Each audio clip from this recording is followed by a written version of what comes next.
The silence in my parents' dining room felt thick enough to cut with a knife.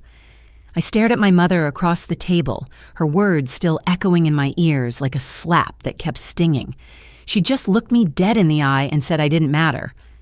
My brother Derek smirked beside her, adding that they barely remembered I existed most days. The family dinner that was supposed to celebrate his promotion had turned into my personal execution. But I had something they didn't know about, something that would flip their perfect little world upside down forever. I tapped my fork against my wine glass 3 times and said, "I'll be brief, just 3 sentences." By the time I got to the second one, my mom had already gone ghost white. Let me back up and explain how we got to this moment because the explosion didn't happen overnight. My name is Alina and I'm 28 years old.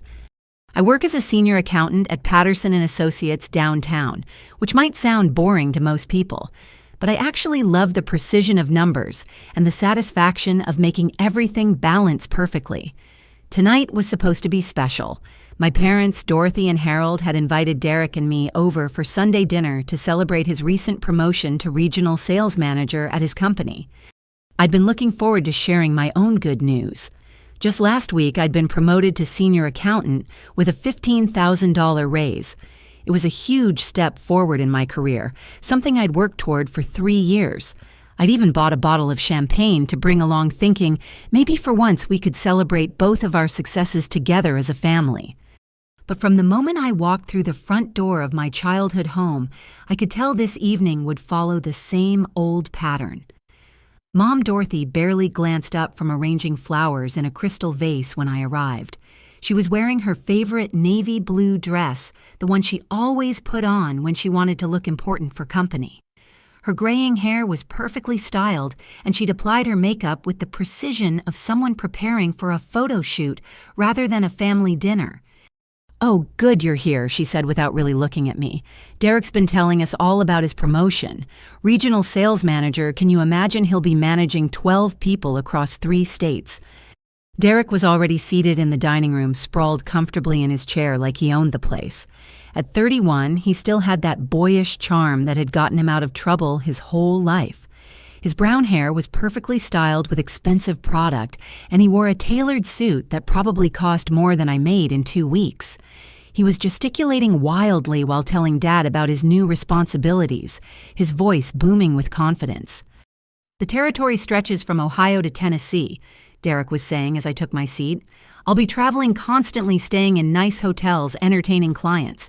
It's exactly the kind of high-level position I've been working toward." Dad Harold nodded approvingly, his weathered face creased with pride. At 62, he still had the broad shoulders of the construction worker he'd been before moving into project management. His gray mustache twitched with amusement as Derek described his new company car a luxury sedan with all the bells and whistles. "That's wonderful, son," Dad said, raising his beer bottle in a mock toast. "You've really made something of yourself." I waited for a natural break in the conversation to share my own news. When Derek finally paused to take a drink, I cleared my throat. "Actually, I have some good news to share too. I got promoted to senior accountant this week and they gave me a substantial raise." The reaction was immediate and predictably disappointing. Mom's expression didn't change at all, as if I just commented on the weather. Dad glanced at me briefly before turning his attention back to Derek. But it was Derek's response that really stung. "Oh, that's nice," he said with a patronizing smile. "Moving up in the accounting world. I'm sure that's fulfilling for you." Mom actually laughed. "Alina, dear, that's lovely, but accounting is so different from Derek's kind of work. He's in sales dealing with people, building relationships, creating real value for his company. That takes a special kind of talent." "Numbers are important too," I said quietly, feeling heat rise in my cheeks. "Of course they are," Derek said, but his tone suggested the opposite. "Someone has to do the paperwork right. It's just that leadership roles like mine require a different skill set, vision, charisma, the ability to inspire people. Not everyone is cut out for that kind of responsibility." The conversation moved on without me after that. For the next hour, I sat there listening to my family dissect every aspect of Derek's promotion, while my own achievement was forgotten completely. They talked about his salary, his benefits, his company car, his travel opportunities. Dad shared stories about Derek's high school football victories. Mom brought out photo albums showing Derek's college graduation, his first job, his various accomplishments over the years. I tried to contribute to the conversation several times, but each attempt was either ignored or quickly redirected back to Derek. When I mentioned a challenging audit I'd just completed that saved my company $50,000, Derek actually rolled his eyes. "See, that's exactly what I mean," he said. "You're focused on saving money, preventing problems, maintaining the status quo. I'm focused on growth expansion, bringing in new business. It's the difference between playing defense and playing offense." Mom nodded sagely. Derek has always been our go-getter. Even as a child, he had such ambition, such drive. "Remember when he started that lawn mowing business in middle school?" Dad added. "Made $300 that summer." "What about when I tutored kids in math and saved up enough to buy my first car?" I asked. "Oh, yes," Mom said dismissively. "You were always good with your little math problems." The words hit me like a physical blow. Little math problems. As if my entire career, my education, my talents were just amusing hobbies rather than legitimate accomplishments. Derek leaned back in his chair, completely oblivious to how his words were affecting me. "The thing is, Alina, you've always been so focused on following rules and staying in your lane. That's fine for some people, but real success requires taking risks, thinking outside the box. Some people are natural leaders, and others are natural followers." "And there's nothing wrong with being a follower," Mom added quickly, as if that made it better. "The world needs people who are content with steady, reliable work." That's when something inside me finally snapped. Not just from tonight's conversation, but from 28 years of being treated like the family's consolation prize. 28 years of having my achievements minimized while Derek was celebrated for things that often weren't even his own accomplishments. 28 years of being told I was too quiet, too serious, too focused on things that didn't really matter. "You know what?" I said, my voice carrying more edge than I'd intended. "I think my work does matter. I think preventing fraud and ensuring financial accuracy is actually pretty important." Derek snorted. "Come on, Elena, don't be so sensitive. We're just having a conversation." "A conversation where everything I do is dismissed as unimportant while you get praised for existing." I shot back. The room went quiet. Mom's fork stopped halfway to her mouth. Dad looked uncomfortable, shifting in his seat. Derek's expression shifted from amusement to annoyance. "Now you're being dramatic," Mom said coolly. "No one said your work was unimportant. You said it was different from Derek's real work. You called my expertise little math problems. You've spent 2 hours talking about Derek's promotion and 30 seconds acknowledging mine. Because Derek's promotion actually means something." Mom snapped her composure, finally cracking. "He's going to be managing people, making real decisions affecting his company's bottom line. You're just checking numbers." "Just checking numbers," I repeated, my voice rising. "Do you have any idea what I actually do?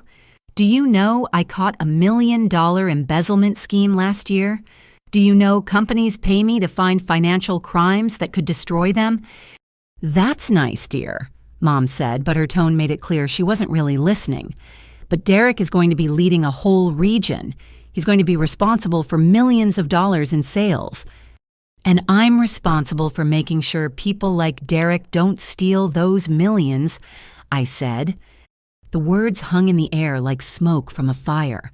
Derek's face flushed red. Dad's eyes widened. Mom's expression turned dangerous. "What exactly are you implying?" Derek asked, his voice low and threatening.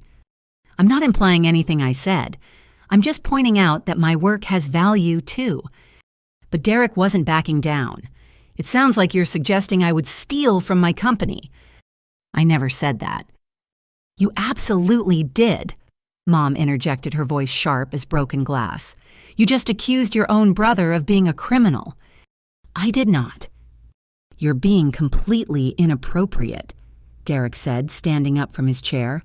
"I invite you to dinner to celebrate my success, and you attack my character because you're jealous of my promotion." I'm not jealous of anything I said, but even I could hear how defensive I sounded.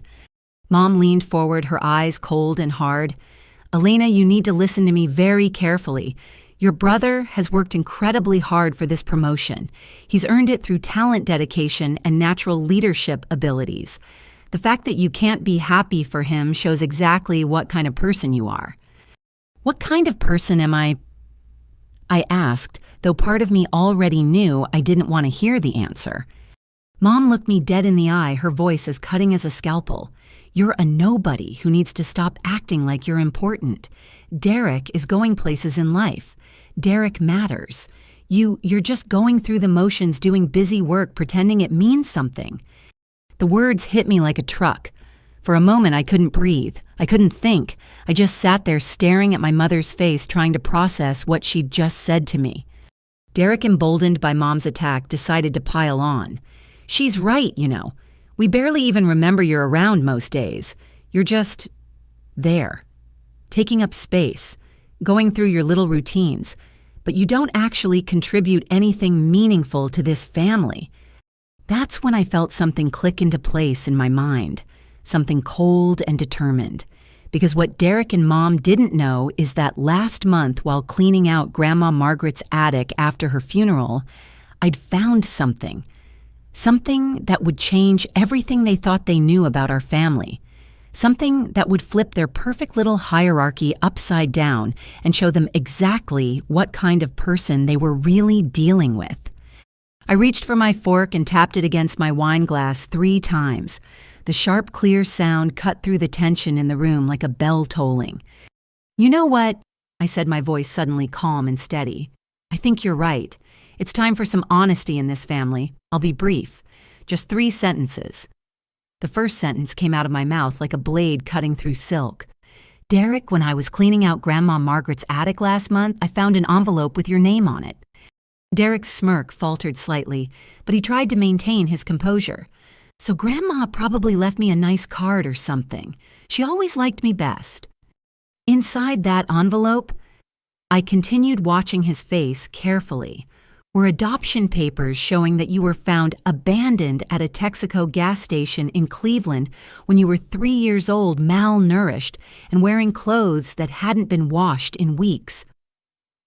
The effect was immediate and devastating. Derek's face went from confident pink to sickly gray in the span of 2 seconds. His mouth opened and closed like a fish gasping for air.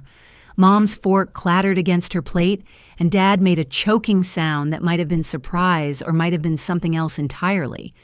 That's not true, Derek whispered, but his voice had lost all its earlier bravado. That's not possible. You're lying.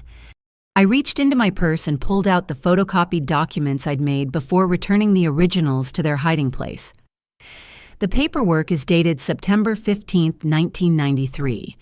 You were approximately 3 years old according to the medical examination, severely underweight, multiple bruises in various stages of healing, no identification, no records of any family looking for you. Mom suddenly found her voice, though it came out strangled and high-pitched. Elena, you don't know what you're talking about. Those papers, they must be for someone else, some other child. Derek Allen Morrison. I read from the papers. Born approximately June 12, 1990, found at Texaco Station on Brook Park Road in Cleveland. Placed in emergency foster care with Harold and Dorothy Morrison pending permanent placement. Adoption finalized December 3, 1993. Ease. The silence in the room was deafening. Derek stared at the papers like they were written in a foreign language. His hands were shaking now, and I could see sweat beading on his forehead despite the cool temperature in the house. This doesn't make sense, he said, his voice breaking like a teenager's. Mom, Dad, tell her this is crazy. Tell her these are fake. But Mom and Dad weren't looking at Derek. They were looking at each other with the expression of 2 people who'd just been caught in a lie they'd been telling for 30 years. Dad cleared his throat, his voice rough with emotion. We never meant for you to find out this way. Find out what? Derek screamed, his composure completely shattered. Find out that my entire life is a lie. Find out that you're not my real parents. Find out that I'm some throwaway kid you picked up at a gas station. "You're our son," Mom said quickly, reaching across the table toward Derek's hand. "Biology doesn't matter. We raised you. We loved you. We gave you everything." But Derek jerked his hand away, like she was on fire. "Everything you gave me, everything you built my entire identity on a lie. Every birthday, every family photo, every story about when I was born. All of it was fake." "The love wasn't fake," Dad said quietly. "The pride we feel in your accomplishments isn't fake. You're our boy, Derek. You always have been." "But not really." Derek said, his voice hollow now. "Not by blood, not by birth. I'm just some random kid whose real parents didn't want him enough to keep him fed and clean." I watched this exchange with a mixture of satisfaction and genuine sadness. I'd expected Derek to be shocked, but I hadn't anticipated how completely the revelation would destroy his sense of self. For all his arrogance and cruelty, he was still my brother in every way that mattered, and seeing him fall apart was harder than I'd thought it would be. Mom was crying now, mascara streaking down her cheeks. "We were going to tell you someday, when you were older, when you were ready." "I'm 31 years old," Derek shouted. "When exactly were you planning to share this information at my wedding? When I had kids of my own?" "We thought it would be easier if you never knew," Dad admitted. "You were so young when we got you. You didn't remember anything from before. We figured it would just complicate things." "Complicate things," Derek repeated bitterly. "Right, can't have complications in the perfect Morrison family story." But I wasn't finished. The adoption papers were just the beginning. While I'd been researching Derek's background to verify the documents I'd found, I'd discovered something else. Something that made his current situation even more precarious than he realized. "There's more," I said quietly. Derek's head snapped up his eyes, red-rimmed and wild. "More what else could there possibly be?" "While I was looking into your background, I decided to check some other things. Public records, financial documents, corporate filings." I paused, watching his face carefully. "You know the kind of little math problems that are my specialty." Derek's Adam's apple bobbed as he swallowed hard. "What are you talking about?" "Your company, Morrison Industries, had to file public financial disclosures as part of their recent expansion. Those filings include detailed records of vendor payments, consulting fees, and contracted services." I pulled another set of papers from my purse. "Funny thing about being an accountant, you develop an eye for patterns, irregularities, things that don't quite add up." Mom was staring at me now with undisguised horror. "Alina, what are you doing?" "I'm being thorough," I said. "See, when I looked at your company's vendor payments over the past year, Derek, I noticed some interesting entries. Payments to consulting firms with names like Strategic Solutions LLC and Business Development Associates. Nothing unusual there, except when I cross-referenced those companies with state business registrations, I found something fascinating." Derek's face had gone from gray to green. He opened his mouth to speak, but no words came out. "Those companies don't exist," I continued. "Well, they exist on paper. They have business licenses. They have bank accounts. But they don't have offices. They don't have employees. They don't have any business operations at all. They're what we call shell companies, entities created solely to receive payments for services never rendered." "You don't know what you're talking about," Derek managed to croak. "Don't I?" I spread the papers across the table like a poker player revealing a royal flush. "Here's a payment to Strategic Solutions for $25,000 in market analysis consulting. Here's another to Business Development Associates for $15,000 in operational efficiency review. Here's a third to Morrison Consulting Services. Interesting name choice there, for $18,000 in strategic planning facilitation." Dad was staring at the papers with the expression of a man watching his house burn down. "Derek, tell me this isn't what it looks like." "It's not what it looks like," Derek said automatically, but his voice carried no conviction. "Really?" I asked. "Because when I trace the bank routing numbers for these payments, they all lead to accounts opened with your Social Security number, accounts that you're the sole signatory on, accounts that show regular deposits from Morrison Industries followed immediately by cash withdrawals or transfers to your personal checking account."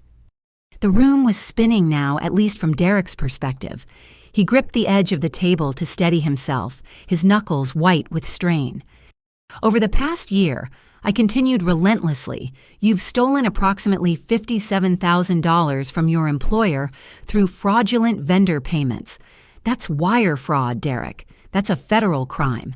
And with your new promotion to regional sales manager, you'll have access to even larger budgets, even more opportunities to expand your little side business. Mom was hyperventilating now, taking short, sharp breaths like she couldn't get enough air. Dad just sat there staring at Derek with a mixture of disappointment and disbelief. "I can explain," Derek said weakly.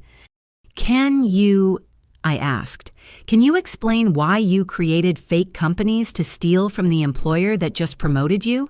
Can you explain why you've been committing federal crimes while lecturing me about the importance of your legitimate business success?"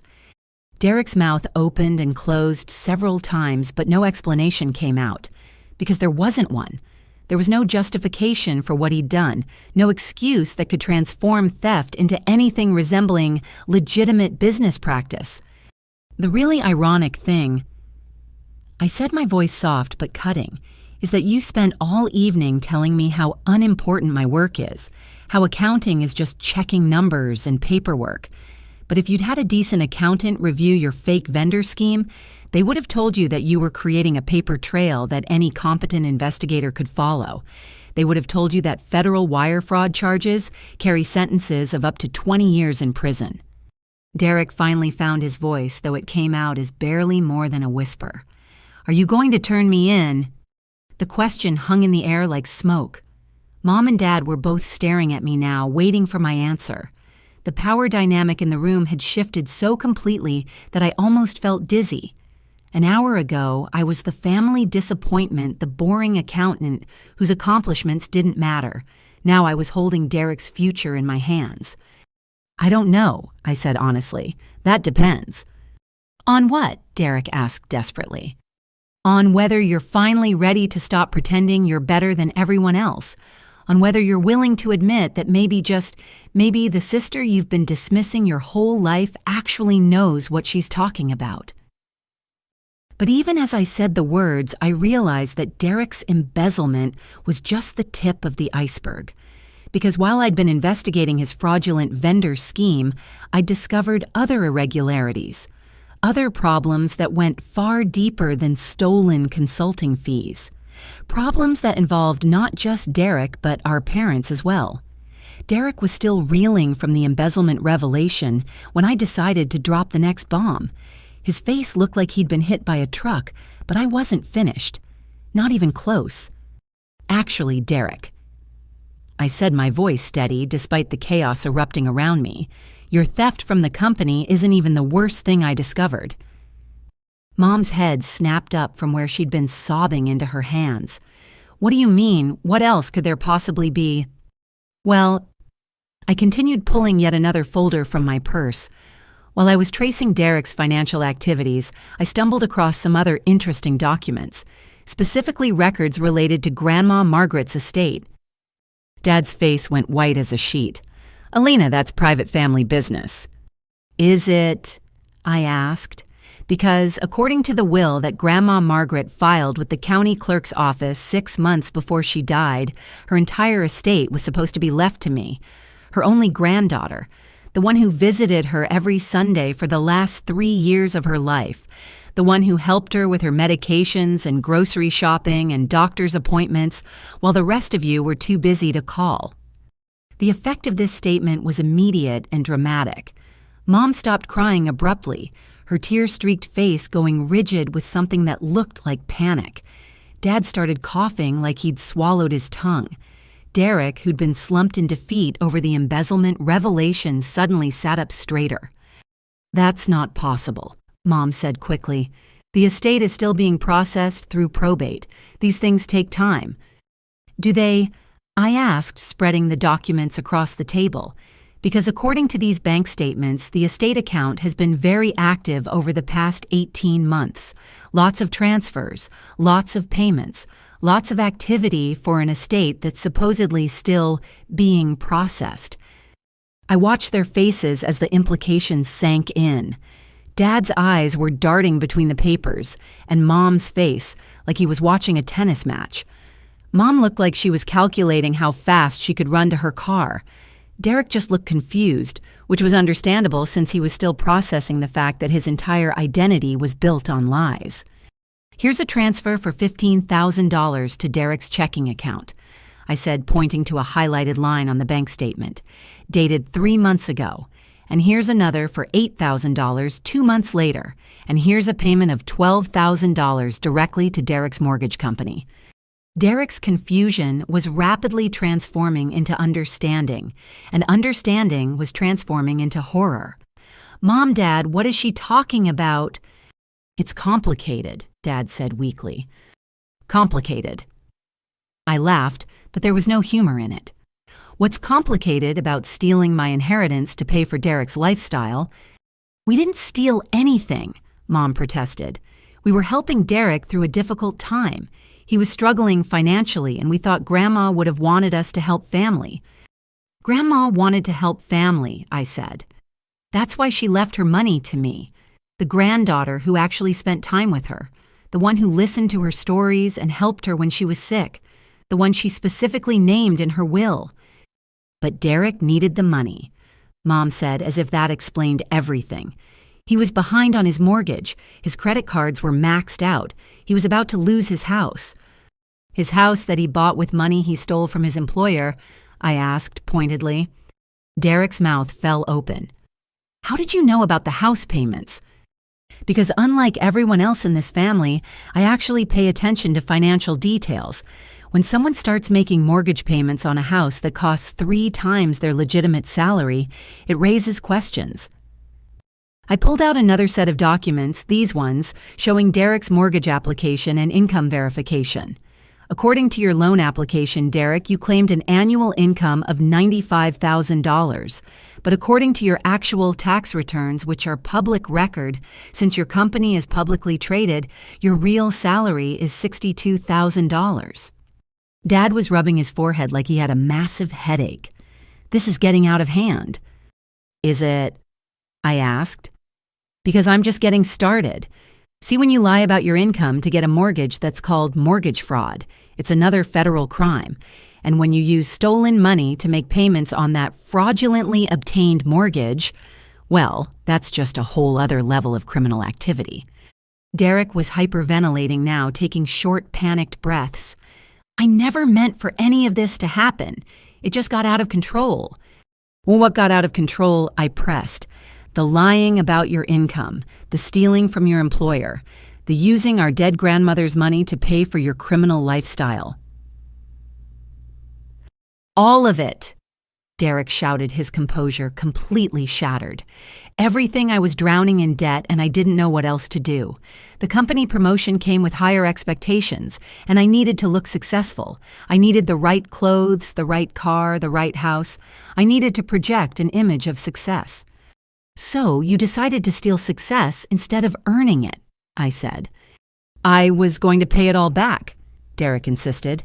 "Once I got established in my new position, once I started making real money, I was going to make everything right." "With what money?" I asked. "The money you were planning to steal from your new regional budget." Derek didn't answer, but he didn't need to. The answer was written all over his face. Mom was crying again, but these weren't tears of sadness or shock. These were tears of desperation. "Elena, you have to understand. We were trying to help Derek build a life for himself. He's had such a hard time growing up without knowing about his background. We thought giving him stability, helping him succeed, was the right thing to do." "By stealing my inheritance?" I asked. "By investing in family?" Dad said, but his voice carried no conviction. "Your grandmother loved Derek too. She would have wanted him to have opportunities."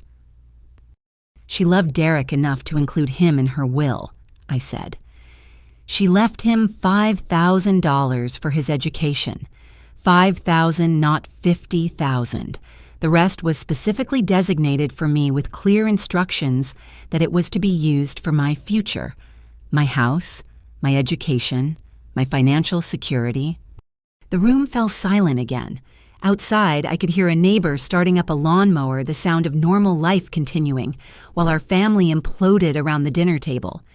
"How much?" Derek asked quietly. "How much what? How much did they take? How much of your inheritance?" I consulted my notes, though I already knew the numbers by heart. $58,437, plus interest and investment returns that should have accumulated over 18 months. Total value of what was stolen from me is approximately $64,000. Derek put his head in his hands. Oh God, I'm so sorry, Elena. I didn't know it was your money. I thought it was just family money, something Mom and Dad had saved up." "You didn't ask where it came from," I pointed out. "You just took it." "I was desperate," Derek said, his voice muffled by his hands. "I know that's not an excuse, but I was scared of losing everything. The house, the car, my job, if they found out about my debts. I felt like I was drowning." Mom was looking back and forth between Derek and me like she was trying to figure out how to salvage the situation. "We can fix this. We can pay you back, Elena. We'll take out a loan, refinance the house, whatever it takes." "With what income?" I asked. "Derek's about to lose his job when his employer discovers his embezzlement. And even if he doesn't go to prison, no legitimate company is going to hire him after this. How exactly are you planning to pay back $64,000? The question hung in the air like a death sentence. Because the truth was, they couldn't pay me back, not without destroying their own financial stability. And even if they could, the damage was already done. The trust was broken. The family dynamics that had held us together for 30 years were crumbling, like a house of cards in a hurricane. But I still wasn't finished. Because while investigating Derek's embezzlement and the theft of my inheritance, I discovered something else. Something that made the entire situation even more complicated and heartbreaking than it already was. "There's one more thing," I said quietly. Derek looked up from his hands, his eyes red and swollen. "What now?" While I was checking Derek's financial records, I decided to run a credit check. To see the full scope of his debt situation. I paused, watching their faces. That's when I discovered that someone has been using my Social Security number to open credit accounts. The blood drained from Derek's face so quickly, I thought he might pass out. Mom made a sound like she'd been punched in the stomach. Dad just stared at me with the expression of a man watching his world end. Credit cards, personal loans, even a business line of credit. I pulled out the credit reports I'd printed, all opened using my personal information, all showing payment histories that have destroyed my credit score, all bearing Derek's signatures as an authorized user. "That's identity theft," Dad whispered. "Yes," I said simply. "It is." The identity theft revelation hit the room like a bomb going off. Derek's face had gone from pale to green, and he looked like he might actually vomit right there at the dinner table. Mom was hyperventilating, clutching the edge of the table so hard her knuckles had turned white. Dad just sat there staring at the credit reports like they were written in hieroglyphics. "I can explain," Derek said weakly, but his voice carried about as much conviction as a child claiming the dog ate his homework. "Please do," I said, spreading the credit reports across the table next to all the other evidence I'd accumulated. "Explain how you opened 4 credit cards and a $15,000 personal loan using my Social Security number." Derek's mouth opened and closed several times before any words came out. "I was going to pay everything back before you ever found out. I just needed some time to get back on my feet." "Back on your feet?" I repeated incredulously. "Derek, you've been systematically destroying my financial future for 2 years. My credit score went from 780 to 490. Do you have any idea what that means?" "I know it's bad," Derek said miserably. "Bad." I stood up from my chair, too agitated to sit still anymore. "It's catastrophic. I can't get a mortgage. I can't refinance my car. I can't even open a bank account at some institutions. You've made me financially radioactive." Mom was crying again, but these tears looked different somehow, more desperate, more frightened. "Derek, how could you do this to your sister? It wasn't supposed to hurt her. Derek protested. I was keeping up with the payments. I was maintaining the accounts responsibly. I laughed bitterly and pointed to one of the credit reports. Responsibly, this card shows 3 missed payments in the last 6 months. This loan is currently 60 days past due. This business line of credit is maxed out and hasn't been paid in 2 months. Derek buried his face in his hands again. I've been struggling lately. The promotion expenses, the mortgage, trying to keep up with everything. I fell behind on some stuff. Some stuff, I repeated.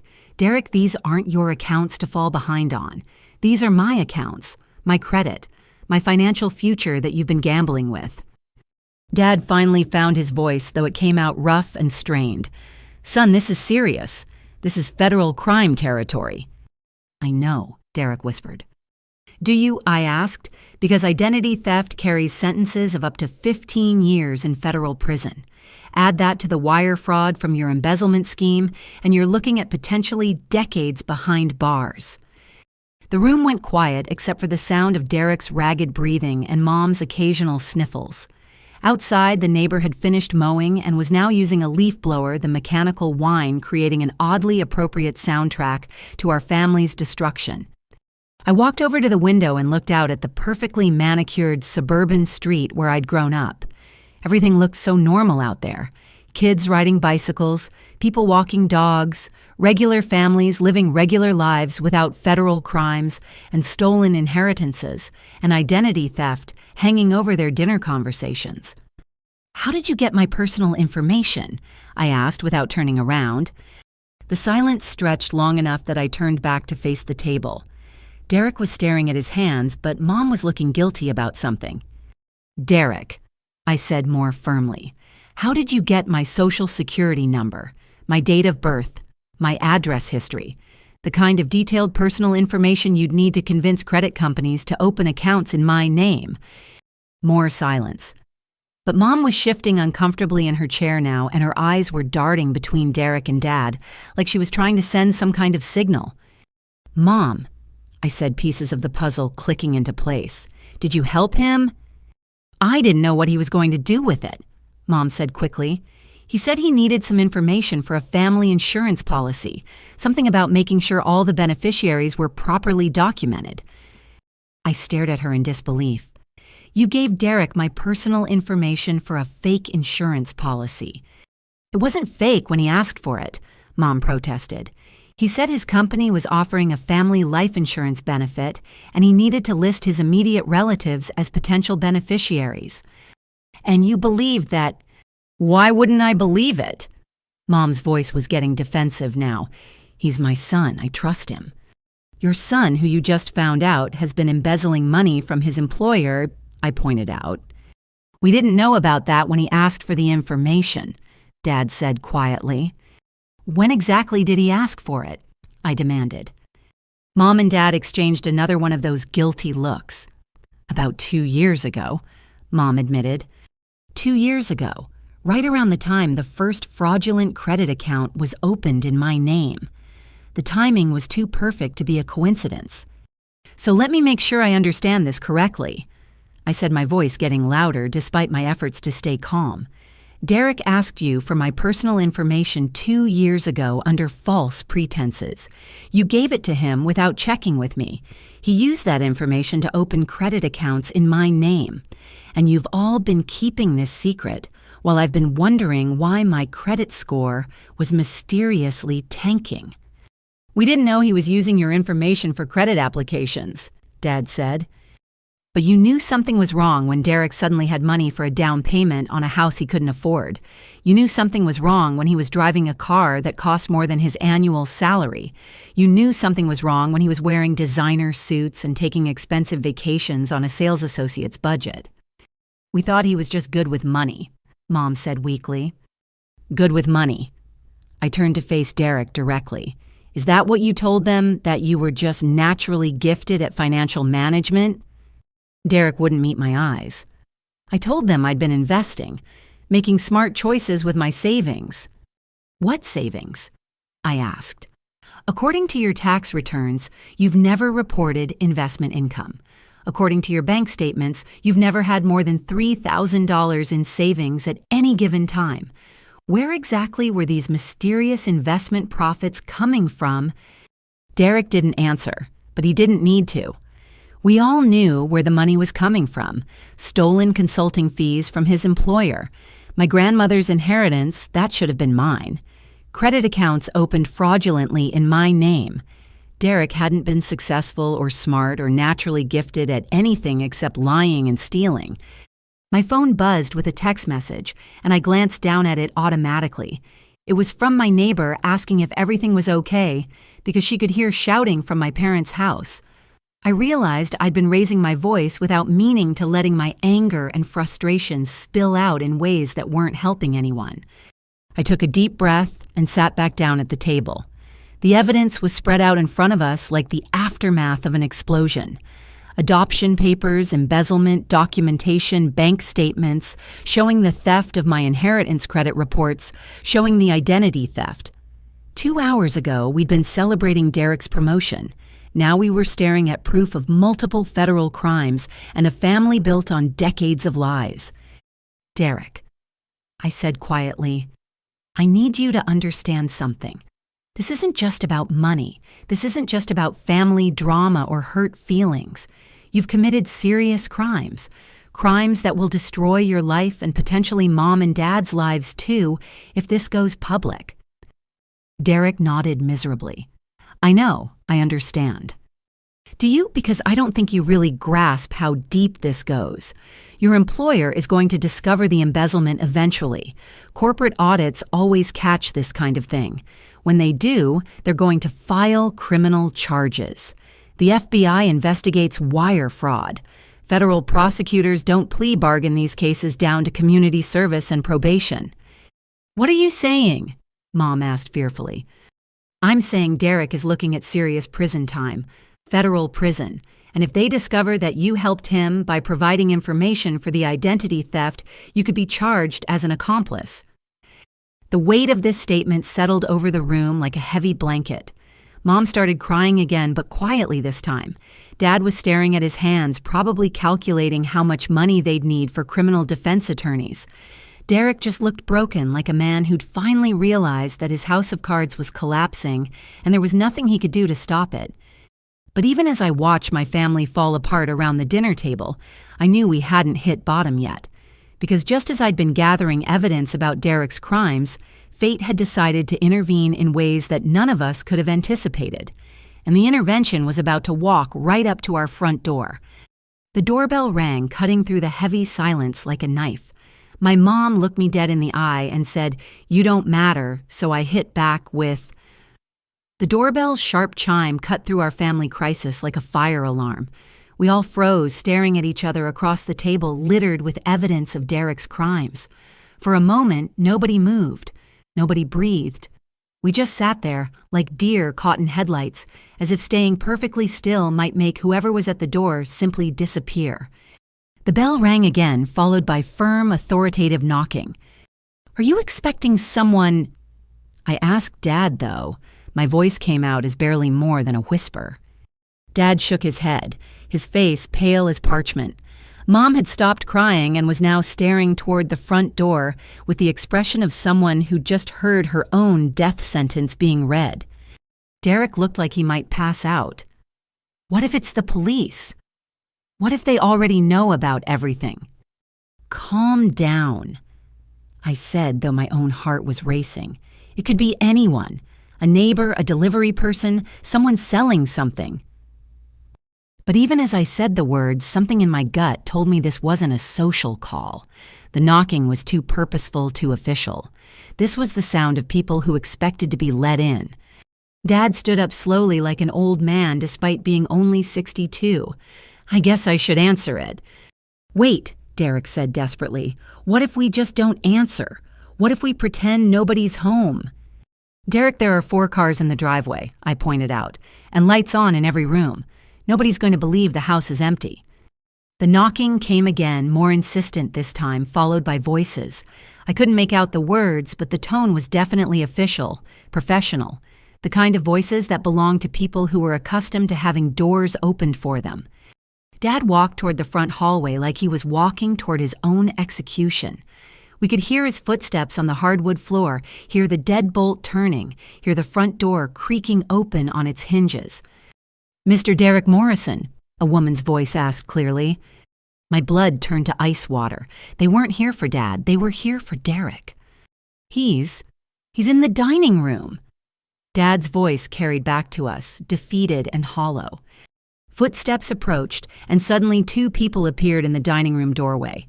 A woman in her 40s wearing a crisp navy blue suit, and a man about the same age in a charcoal gray suit that screamed, "Federal agent or corporate investigator."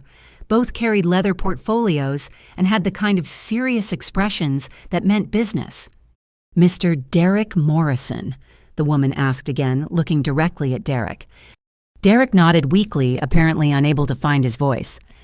"I'm Susan Walsh, Director of Corporate Security for Morrison Industries. This is Michael Torres, our senior fraud investigator. We need to speak with you immediately." The irony of Derek working for a company called Morrison Industries, given that Morrison wasn't even his real last name, would have been funny under different circumstances.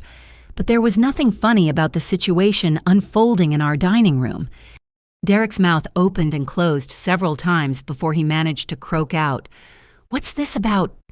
Susan Walsh's eyes swept across the table, taking in the scattered papers, the evidence I'd laid out, the obvious signs of a family in crisis.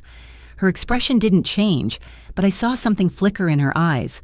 Recognition, maybe, or confirmation. "Mr. Morrison, you were scheduled to appear for a mandatory interview this afternoon regarding irregularities discovered in your department's vendor payment records. When you failed to appear, HR attempted to contact you multiple times. Your absence constitutes a violation of your employment agreement and company policy regarding ongoing investigations." Derek's face went from green to gray. I forgot. I've been having a family emergency. "Have you—" Michael Torres asked, his voice carrying just enough skepticism to make everyone uncomfortable. "Because from where I'm standing, it looks like your family emergency involves discussing the exact same financial documents that prompted our investigation." I felt like I was watching a car crash in slow motion. Susan Walsh's eyes had settled on the papers spread across our table. The bank statements, the vendor payment records, the evidence of Derek's embezzlement scheme that I'd so carefully documented. "Ma'am." Susan addressed me directly. "Are you familiar with these documents?" I glanced at Derek, who was staring at me with desperate, pleading eyes. But I'd already made my choice when I decided to confront him tonight. I wasn't going to compound his crimes by lying to federal investigators. "Yes," I said clearly, "I am." "And your relationship to Mr. Morrison—" "I'm his sister. My name is Alina Morrison. I'm a senior accountant with Patterson & Associates." Susan and Michael exchanged a meaningful look. "Ms. Morrison, would you mind explaining how you came to be in possession of what appear to be Morrison Industries financial records?" This was it. The moment where I either became complicit in Derek's crimes or helped bring them to light. I looked around the table at my family. Mom crying silently, Dad looking like he'd aged 10 years in the past hour, Derek silently begging me not to destroy him. But then I thought about my destroyed credit rating, my stolen inheritance, the years of being dismissed and belittled while Derek was praised for accomplishments built on lies and theft. I thought about the companies and individuals who would suffer if Derek's embezzlement went undiscovered and unpunished. "I discovered irregularities while researching Derek's financial situation," I said. "As an accountant, I recognized the patterns of potential fraud and documented what I found." Susan Walsh pulled out a digital recorder and set it on the table. "Ms. Morrison, would you be willing to make a formal statement regarding your findings?" Derek made a choking sound. "Alina, please don't do this to me. I'm your brother." "You're my brother who's been destroying my financial future for 2 years," I replied. "You're my brother who stole my inheritance to fund your criminal lifestyle. You're my brother who's been lying to everyone in this family for God knows how long." "We can work this out as a family," Mom pleaded. "We don't need to involve outsiders." Michael Torres cleared his throat. "Ma'am, with all due respect, embezzlement and wire fraud aren't family matters. They're federal crimes." Federal crimes, Dad's voice cracked like he was hitting puberty again. Mr. Morrison's activities involve fraudulent payments across state lines using electronic banking systems, Susan explained. That makes it wire fraud, which falls under federal jurisdiction. We're also looking at potential tax evasion, money laundering, and conspiracy charges. Derek was hyperventilating now, taking short, panicked breaths like he couldn't get enough oxygen. I never meant for it to go this far. It started small, just a few $100s here and there to cover expenses. But then it got bigger, and I couldn't stop. Mr. Morrison. Susan said firmly, I need to advise you that anything you say right now can and will be used against you in criminal proceedings. You have the right to remain silent and the right to an attorney. Oh, God, Mom whispered. Oh, God, they're arresting him. We're not arresting anyone tonight, Michael Torres clarified. But Mr. Morrison will need to surrender his company credit cards, laptop, and building access immediately. He's suspended pending the outcome of our investigation. Susan Walsh turned back to me. Ms. Morrison, your documentation appears to be quite thorough. Have you had any formal training in fraud investigation? I'm a certified public accountant with a specialty in forensic accounting, I replied. I've worked on embezzlement cases before, just not involving family members. Would you be available to consult with our investigation team? Your insights into Mr. Morrison's methods and your access to related financial information could be invaluable. Derek made a sound like a wounded animal. You're going to help them prosecute me. Your own brother. I looked at him for a long moment, this man who'd shaped so much of my childhood and adult life. This person who'd been held up as the golden child while I was dismissed as unimportant. This brother who'd stolen my identity, my inheritance, and my financial future without a second thought. Derek, I said quietly, you stopped being my brother the moment you decided I didn't matter enough to protect.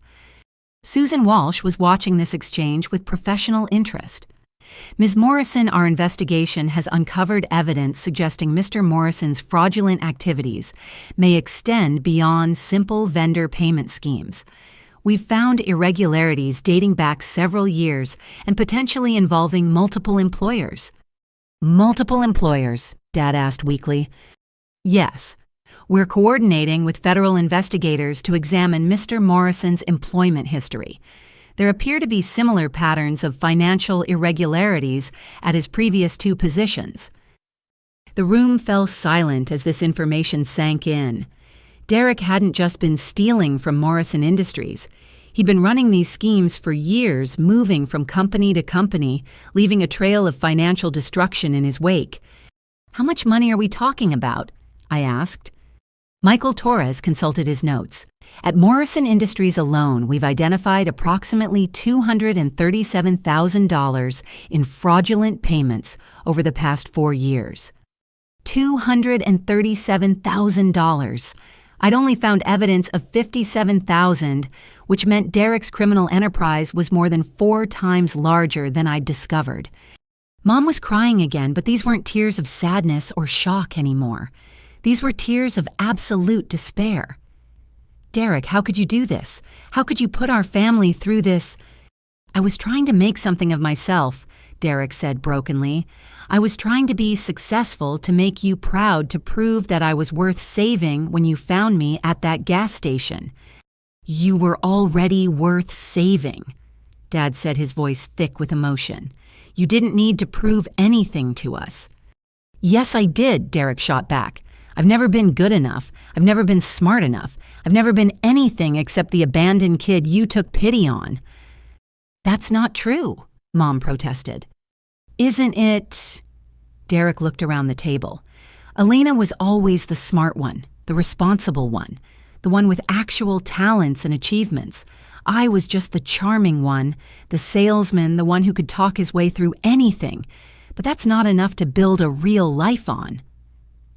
Susan Walsh cleared her throat diplomatically. Perhaps this family discussion would be better continued after we've concluded our business. Mr. Morrison, we'll need you to come with us to surrender your company property and sign some paperwork. Derek nodded miserably. Am I going to jail tonight? Not tonight, Susan said. but you should be prepared for criminal charges to be filed within the next few weeks. I strongly recommend you consult with a criminal defense attorney immediately." As Derek stood up to leave with the investigators, he looked back at me one last time. "Elena, I know you have every right to hate me. I know I've destroyed everything, but please remember that I never meant to hurt you specifically. I got lost. I made terrible choices, and I kept making them because I didn't know how to stop." I nodded, not trusting myself to speak. Because despite everything Derek had done to me, despite all the lies and theft and manipulation, he was still the brother I'd grown up with. He was still the person who taught me to ride a bike and helped me with my math homework and defended me against playground bullies. But that person had made choices. Choices that led to this moment sitting in our childhood dining room while federal investigators documented his crimes. As Susan and Michael left with Derek, the house fell into a silence so profound it felt like death itself. Mom, Dad, and I sat there staring at each other, trying to process what had just happened and what it meant for our family's future. None of us could have predicted what would happen next. After the investigators left with Derek, our house felt like a tomb. The three of us sat in the dining room, staring at the scattered evidence of Derek's crimes without speaking. The only sound was the tick of the grandfather clock in the hallway, marking time like a countdown to disaster. It was Dad who finally broke the silence. "How long do you think we have before this becomes public?" I considered the question carefully. Corporate investigations usually take a few weeks to complete, but given the scope of what Derek's done and the fact that federal authorities are involved, I'd say we have maybe a month before criminal charges are filed. Mom had stopped crying, but her face looked hollow, like someone had scooped out everything inside her and left only an empty shell. "What happens to us, to the house, to our savings?" "That depends on how much you knew and when you knew it," I said honestly.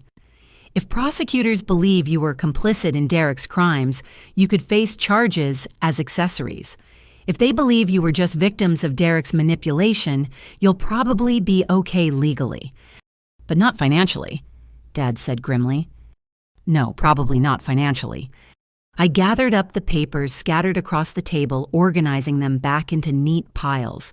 The evidence of Derek's embezzlement, the records of my stolen inheritance, the credit reports showing the identity theft. All of it would need to be turned over to investigators as evidence. "There's something else," I said reluctantly. "Something I didn't mention while Derek was here, because I didn't want to make things worse for him." Mom and Dad looked up at me with matching expressions of dread. The investigators from Morrison Industries aren't the only ones looking into Derek's activities. When I was researching his background, I contacted the FBI's Financial Crimes Division to ask about proper procedures for reporting suspected embezzlement. Dad's face went white. "You called the FBI?" I called their tip line to ask hypothetical questions about reporting procedures. But when I described the scope of Derek's activities, they opened a preliminary investigation. Mom made a sound like she'd been punched in the stomach. "An FBI investigation into our son." "Into Derek's criminal activities? Yes. And Mom, there's something else you need to know. The FBI agent I spoke with, Agent Patricia Coleman, told me that Derek's embezzlement scheme fits the pattern of organized financial fraud. They think he might be connected to other people running similar schemes." The grandfather clock chimed 9 times, marking an hour since Derek had left with the corporate investigators. It felt like a lifetime had passed since I'd first tapped my fork against the wine glass and started this avalanche of revelations. My phone buzzed with a text message. I glanced down and saw it was from an unknown number. "This is Agent Coleman from the FBI Financial Crimes Division. I understand there have been developments in the Derek Morrison case. Please call me at your earliest convenience." I showed the message to Mom and Dad. Dad's hands were shaking as he read it. "They want to talk to you tonight?" Mom asked. "It looks that way." Before I could say anything else, my phone rang. The caller ID showed the same number from the text message. "Ms. Morrison, this is Special Agent Patricia Coleman. I understand you've had some visitors this evening." Yes, ma'am, corporate investigators from Derek's company. I see. Ms. Morrison federal investigators have been monitoring the situation at Morrison Industries as part of a broader investigation into fraudulent vendor payment schemes. Your brother's activities are connected to a much larger criminal network than you might realize. I felt my stomach drop. How much larger? We've identified at least 6 individuals running similar embezzlement schemes at companies across 3 states. The total amount stolen exceeds $2 million. We believe your brother was recruited into this network through online forums where people share techniques for committing financial crimes. I sank into a chair feeling dizzy. $2 million. A criminal network. Online forums for sharing fraud techniques. Derek wasn't just a desperate employee who'd made some bad choices. He was part of an organized criminal enterprise.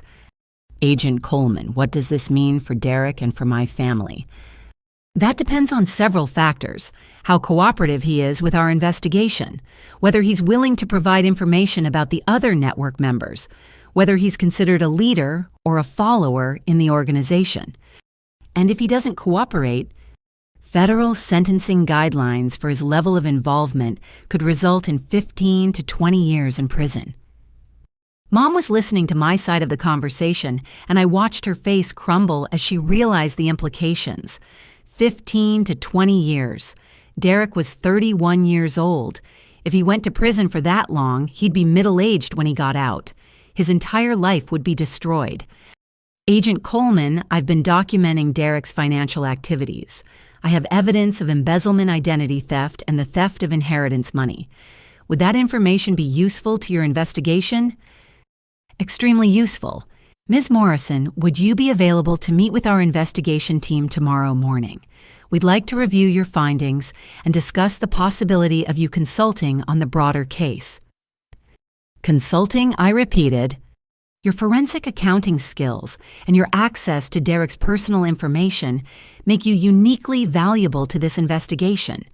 We'd be willing to compensate you for your time and expertise. I looked at Mom and Dad, both staring at me with expressions I couldn't quite read. Horror, betrayal, resignation. Maybe all 3. I need to think about it, I said. Of course. But Ms. Morrison, I want you to understand something. With or without your cooperation, this investigation is moving forward. Derek is going to face federal charges. The question is whether those charges will be reduced in exchange for his cooperation, or whether he'll face the full weight of federal prosecution. After I hung up, the 3 of us sat in silence again. But this silence felt different, heavier, more final. You're going to help them, Mom said. It wasn't a question. I think I have to. Even though it means sending Derek to prison for most of his adult life. Derek sent himself to prison the moment he decided to steal money from his employer. I didn't make those choices for him. But you're choosing to help destroy him. I stood up, feeling anger surge through me again. I'm choosing to help catch criminals. Derek happens to be one of them. He's your brother, Dad said quietly. He's a criminal who's been systematically destroying my financial future for 2 years, I shot back. He's a thief who stole my inheritance to fund his fake lifestyle. He's a fraud who's been lying to everyone in this family for years. He's still family, Mom insisted. Is he? I asked. Because family members don't usually steal each other's identities. Family members don't usually forge documents and destroy each other's credit ratings. Family members don't usually embezzle money from their employers while lecturing their siblings about the importance of honest work. Mom was crying again, but quietly this time. Dad just looked exhausted, like a man who'd fought a long battle and finally realized he wasn't going to win. What happens now? Dad asked. Now I meet with the FBI tomorrow morning and turn over all the evidence I've collected. Derek gets arrested probably within the next week. You 2 figure out whether you can afford criminal defense attorneys and how much of your retirement savings you're willing to spend trying to keep Derek out of federal prison. And you, Mom asked, what happens to you? I get my life back, I said simply. I get my credit rating restored. I get my inheritance recovered. I get to move forward without Derek's crimes hanging over my head. And your family, what happens to us. I looked around the dining room where we'd shared thousands of meals over the years. The room where Derek and I had done homework together as children.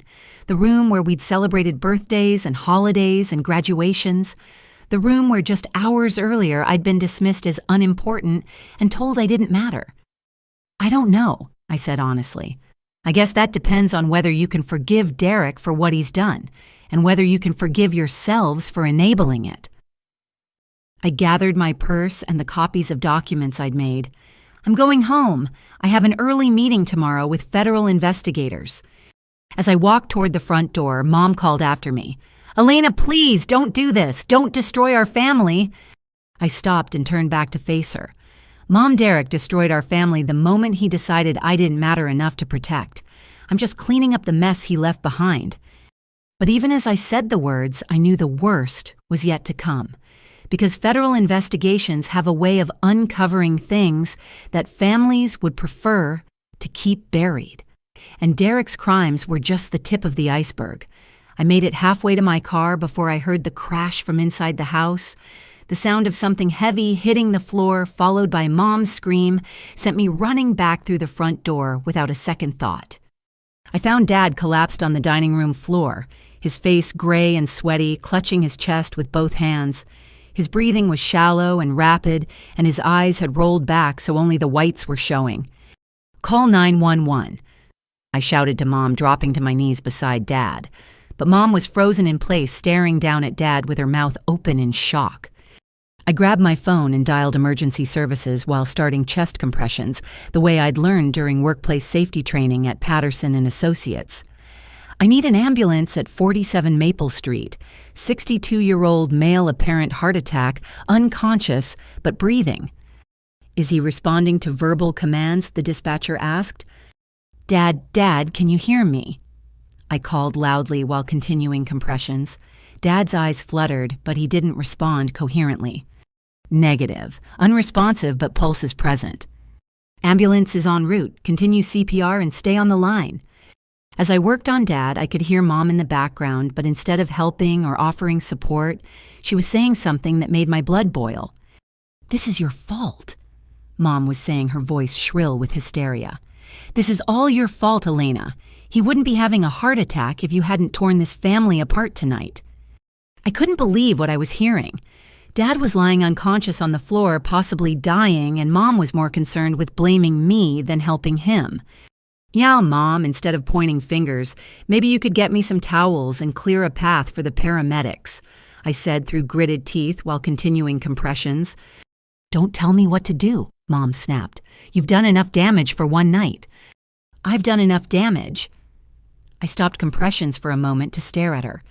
Mom, I didn't embezzle money from my employer. I didn't steal anyone's identity. I didn't lie to my family for years. I didn't create this situation. You exposed it, Mom said accusingly. You could have handled this privately within the family. You didn't have to bring in outsiders and make everything public. Dad's breathing became more labored, and I resumed CPR while fighting the urge to scream at Mom. Handling it privately is how Derek was able to steal from me for 2 years. Handling it privately is how he was able to embezzle hundreds of thousands of dollars from his employer.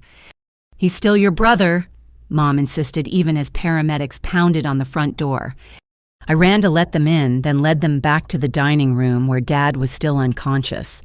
As the paramedics took over his care, I stood back and watched Mom continue to glare at me like I was personally responsible for Dad's heart attack. Ma'am.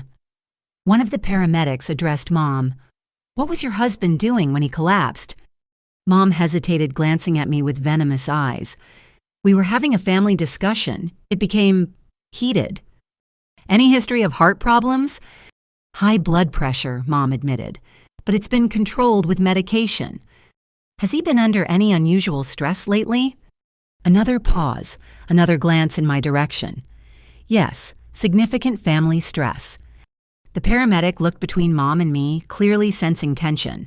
We need to transport him to the hospital immediately. Are you riding with us? Of course, Mom said quickly. As they loaded Dad onto a stretcher, Mom moved close to me and spoke in a low, angry voice that the paramedics couldn't hear. "I hope you're satisfied," she hissed. "I hope destroying Derek was worth killing your father." I stared at her in disbelief. "Mom, Derek destroyed himself. Dad is having a heart attack because the stress of covering up Derek's crimes for years finally caught up with him. He was fine until you started digging up ancient history and airing our family's dirty laundry in public." "Ancient history," I repeated incredulously. "Derek has been stealing from me for 2 years. He embezzled money as recently as last month. This isn't ancient history, it's ongoing criminal activity." Mom's face was twisted with anger and grief. "You're destroying everything, Elena. Our family, our reputation, our future, and for what money revenge?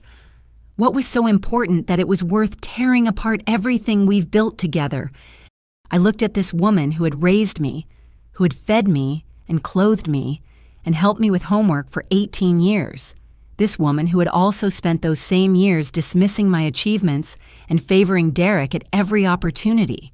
This woman who was now blaming me for the natural consequences of Derek's criminal choices. What was so important? I repeated her question. My financial future, my credit rating, my inheritance from the grandmother who actually loved me unconditionally. My right to be treated as an equal member of this family instead of Derek's inferior backup option. "You were never his backup option," Mom protested. "Really, because 3 hours ago you told me I was a nobody who didn't matter. You said Derek was going places while I was just going through the motions. You've spent my entire life making it clear that Derek was the golden child, and I was the consolation prize." Mom's face flushed red. "I never said you were a consolation prize." "You didn't have to say it. You showed it every single day. Every achievement Derek made was celebrated while mine were dismissed. Every mistake Derek made was excused while mine were criticized. Every need Derek had was met while mine were ignored." The paramedics were wheeling Dad toward the ambulance now, and Mom turned to follow them. But she stopped at the front door and looked back at me one last time. "When your father dies from this stress," she said coldly, "I want you to remember that you chose revenge over family. You chose strangers over your own blood. You chose money over the man who raised you and loved you despite all your selfishness." And then she was gone, leaving me standing alone in the house where I'd grown up surrounded by the evidence of Derek's crimes and the wreckage of our family's foundations. I sank into a chair feeling emotionally drained and physically exhausted. My hands were shaking from the adrenaline of performing CPR, and my mind was reeling from Mom's accusations. Was she right? Was I responsible for Dad's heart attack?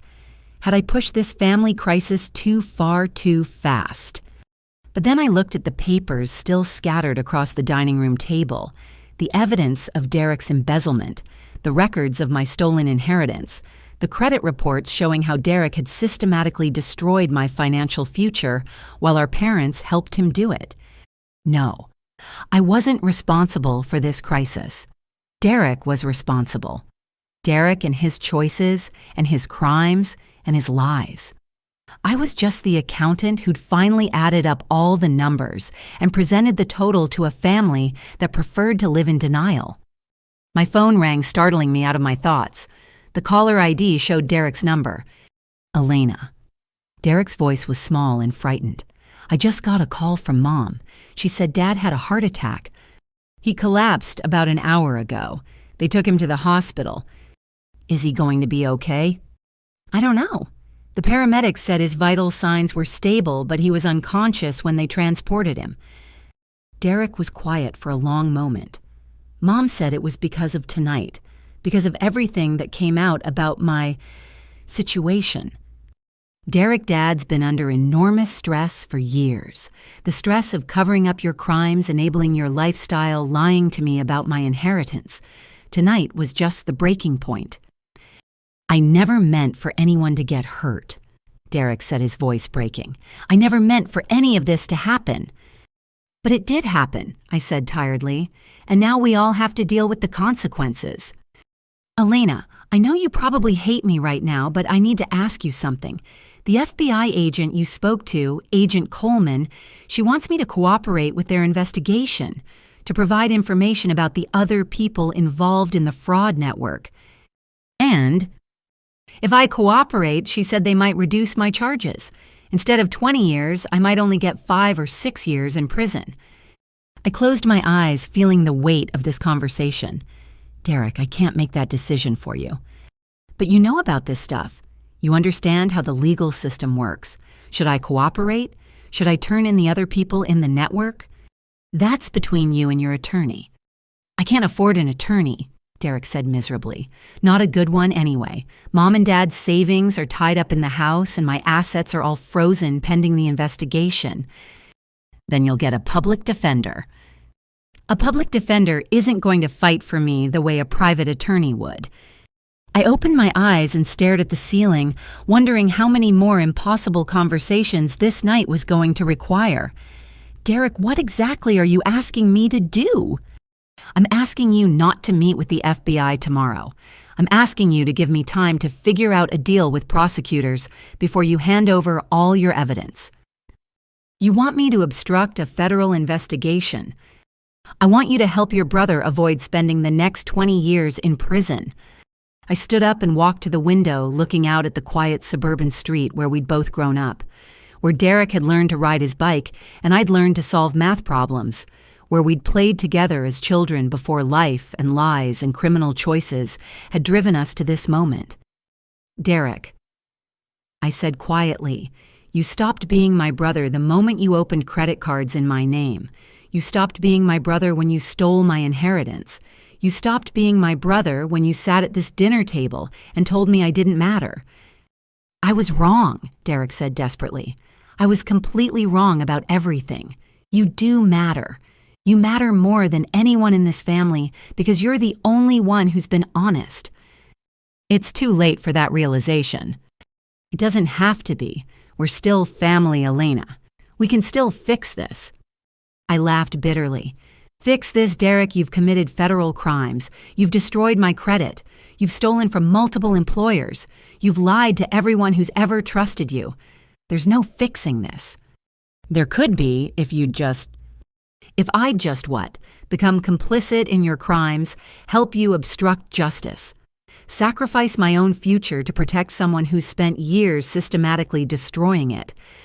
Derek was crying now. I could hear it in his voice, the sound of a man who'd finally realized that his choices had consequences he couldn't charm or lie his way out of. I'm sorry, he sobbed. I'm so sorry, Elena. I never meant to hurt you. I never meant for any of this to happen. But it did happen, I said again. And tomorrow morning, I'm meeting with Agent Coleman to turn over all the evidence I've collected, because that's what honest people do when they discover crimes. They report them to the authorities. I hung up before Derek could respond, then turned off my phone entirely. I'd had enough conversations for one night, enough revelations and accusations and desperate pleas. Tomorrow would bring new challenges, new conversations, new consequences for Derek's choices. But tonight I was going home to my own apartment away from the family that had spent years making me feel like I didn't matter. Tonight, I was going to be alone with the satisfaction of knowing that I'd finally stood up for myself regardless of the cost. Even if that cost included watching the family I'd grown up with tear itself apart around the dinner table, where we'd once been happy. I arrived at the hospital the next morning with coffee and a folder full of documents for Agent Coleman, who had agreed to meet me there before Dad's visiting hours began. I'd barely slept, my mind churning through everything that had happened and everything that was about to happen. Agent Coleman was exactly what I'd expected from our phone conversation. Professional, direct, and intimidating in the way that federal law enforcement officers tend to be. She was in her 40s with graying brown hair pulled back in a practical ponytail and sharp blue eyes that seemed to catalog every detail of her surroundings. Ms. Morrison, thank you for meeting me here. How is your father? Stable, according to the nurses. He had a minor heart attack brought on by stress. They're keeping him for observation, but the doctor thinks he'll make a full recovery. Good to hear. I understand last night was eventful. I handed her the folder containing copies of all the evidence I'd gathered. Everything's in there. Bank statements showing Derek's embezzlement, credit reports documenting the identity theft, records of my stolen inheritance, documentation of the fake vendor schemes. Agent Coleman flipped through the papers with the practiced efficiency of someone who'd seen thousands of similar cases. "This is excellent work, Ms. Morrison. Thorough, well-organized, properly documented. You'd make a good federal investigator." "Thank you. I just want to see justice done." "About that." Agent Coleman closed the folder and looked at me seriously. "Your brother contacted our office this morning. He wants to cooperate with our investigation in exchange for a reduced sentence." I felt a mix of relief and sadness. Relief that Derek was finally willing to face the consequences of his actions, and sadness that it had taken the threat of 20 years in prison to get him there. What kind of cooperation? Full disclosure of the fraud network's operations. Names, methods, financial details, communication records, everything he knows about how this organization recruited members and coordinated their activities. And in exchange, depending on the value of his information, we might recommend a sentence in the 5 to 8 year range instead of 15 to 20. 5 to 8 years. Derek would still lose most of his 30s to federal prison, but he'd have a chance at rebuilding his life when he got out. It was more mercy than he probably deserved, but it was something. "Agent Coleman, there's something else you should know. My parents may have been more involved in Derek's activities than they initially let on." Agent Coleman opened a notepad and clicked her pen. "How so?" "My mother provided Derek with my personal information that he used for the identity theft. She claims she thought it was for a legitimate insurance policy, but the timing suggests she knew or should have known what Derek was really doing with it." "We'll look into that. Accessory charges are possible if we can prove willful participation." Before I could respond, a commotion erupted from the direction of Dad's room. Raised voices, the sound of someone shouting medical equipment, beeping urgently. Agent Coleman and I hurried down the hallway to see what was happening. We found Dad sitting up in his hospital bed, very much awake and apparently very angry about something. Mom was standing beside his bed with tears streaming down her face, and a nurse was trying to calm everyone down. "I don't want to hear another word about protecting Derek." Dad was saying, his voice hoarse but determined. "Not another word, Dorothy. I'm done." "Mr. Morrison," the nurse said firmly, "you need to keep your blood pressure down. This kind of stress isn't good for your recovery." "You know what isn't good for my recovery?" Dad shot back. 30 years of lies, 30 years of enabling, 30 years of watching my wife destroy one child while spoiling another. Mom looked up and saw me standing in the doorway with Agent Coleman. Her face went pale. "Harold, we have company." Dad followed her gaze and nodded when he saw me. "Good.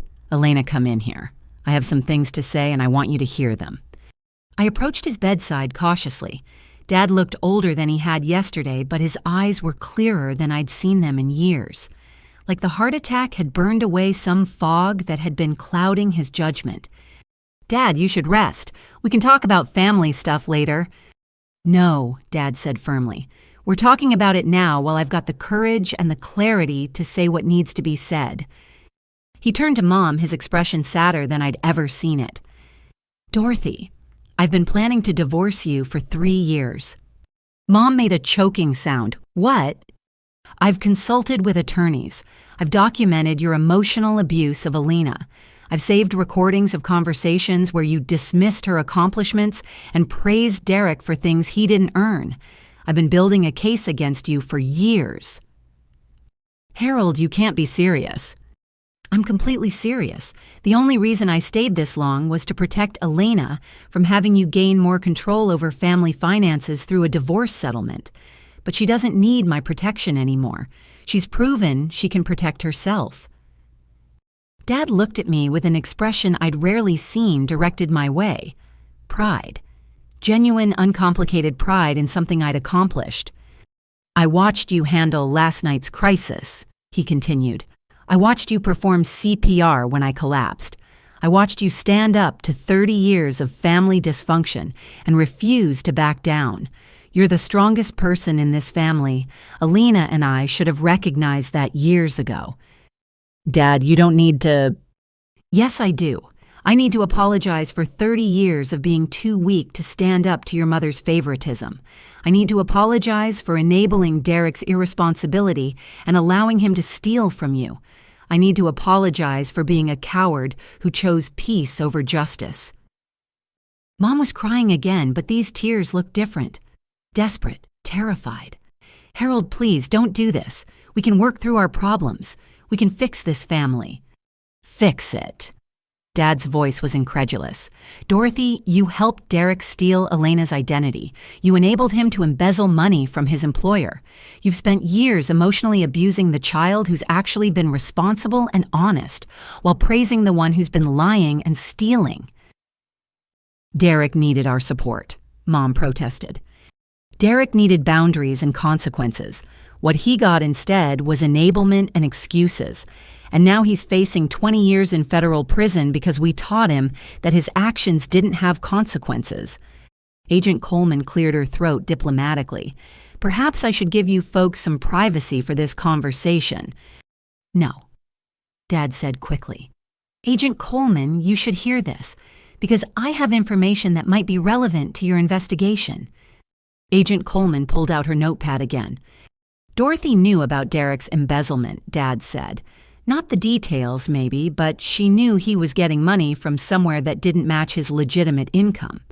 When Derek bought that house 2 years ago, I asked her how he could afford it on his salary. She said he'd told her about some consulting work he was doing on the side. Mom's face was white as paper. Harold, that's not fair. Isn't it when Derek started wearing expensive clothes and driving luxury cars, did you ask where the money was coming from? When he suddenly had cash for vacations and jewelry and restaurant meals that should have been beyond his budget, were you curious about his income sources? Mom didn't answer, which was answer enough. She knew, Dad continued. Maybe not the specific crimes, but she knew Derek was living beyond his means, and she chose not to ask uncomfortable questions because she didn't want to know the truth. Agent Coleman was writing rapidly. Mr. Morrison, would you be willing to make a formal statement about your wife's knowledge of Derek's activities? Absolutely, and I'll provide the recordings I've made of her conversations about Derek's financial situation and her treatment of Alina. You recorded me? Mom asked, her voice barely above a whisper. I recorded family conversations for 3 years, building evidence for divorce proceedings. I have dozens of hours of documentation showing your pattern of emotional abuse toward Alina and your suspicious ignorance about Derek's income sources. Mom sank into the visitor's chair like her legs wouldn't hold her up anymore. You're destroying our family, Harold. After 35 years of marriage, you're choosing to destroy everything we've built together. I'm not destroying anything, Dad said quietly. I'm finally admitting that it was already destroyed. Destroyed by years of lies and favoritism and enabling criminal behavior. I'm just finally being honest about what this family has become. He turned back to me, his expression softer. Elena, there's something else you should know. Your inheritance from Grandma Margaret wasn't the only money I've been hiding from you. What do you mean? I've been contributing to a college fund for you since you graduated high school. Money for advanced certifications, graduate school, whatever educational goals you might have. It's a separate account that Dorothy doesn't have access to. My eyes widened. How much money? $43,000. It was supposed to be a surprise for your 30th birthday, but given everything that's happened, I think you should know about it now. $43,000. Combined with recovering my stolen inheritance, that would be enough to pay off my student loans, fix my credit rating, and still have money left over for a down payment on a house. Dad, I don't know what to say. Say you'll forgive a foolish old man for taking 30 years to find his backbone, Dad replied. Say you'll accept my apology for letting Derek and your mother treat you like you didn't matter when you've been the best thing about this family since the day you were born. I felt tears starting to form in my eyes. For the first time in my adult life, my father was treating me like his daughter instead of Derek's sister. For the first time ever, he was choosing me over family peace. "I forgive you," I said simply. Agent Coleman closed her notepad and looked around the room. "It seems like you folks have a lot to work through. Ms. Morrison, when you're ready, I'd like to schedule a formal interview to go over your evidence in detail." "I'm ready now," I said, because I was.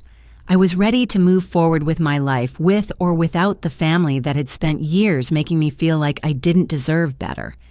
As Agent Coleman and I prepared to leave for the FBI field office, Dad called out to me one last time. "Elena, your mother was wrong about everything, but she was especially wrong about one thing. You don't just matter. You're the person this family should have been built around from the beginning." For the first time in my adult life, I felt like someone in my family actually saw me, actually valued me, actually understood that I was worth protecting and defending and celebrating. It had taken a criminal investigation and a heart attack to get there, but it was something. The FBI field office was exactly what I'd expected from watching crime shows. Sterile, efficient, and filled with people who looked like they could solve complex puzzles while drinking coffee and eating donuts.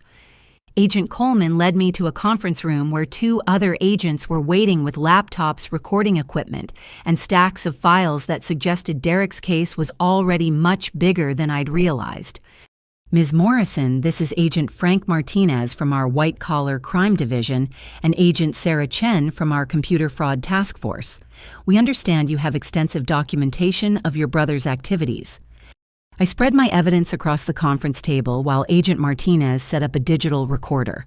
Everything's organized chronologically: bank statements, credit reports, vendor payment records, inheritance documentation, identity theft evidence.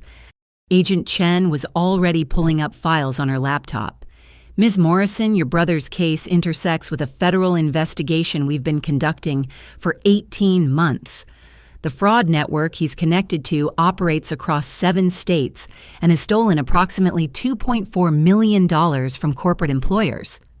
$2.4 million. The scope of Derek's criminal association was staggering. "How does Derek fit into the larger organization?" I asked. "Based on our surveillance and financial analysis, he appears to be a mid-level participant," Agent Martinez explained. "Not a leader, but not a newcomer either.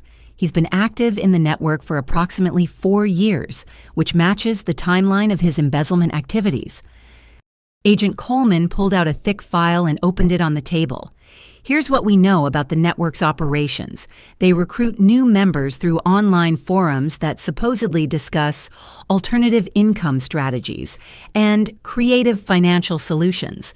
In reality, they're sharing techniques for embezzlement, identity theft, and corporate fraud.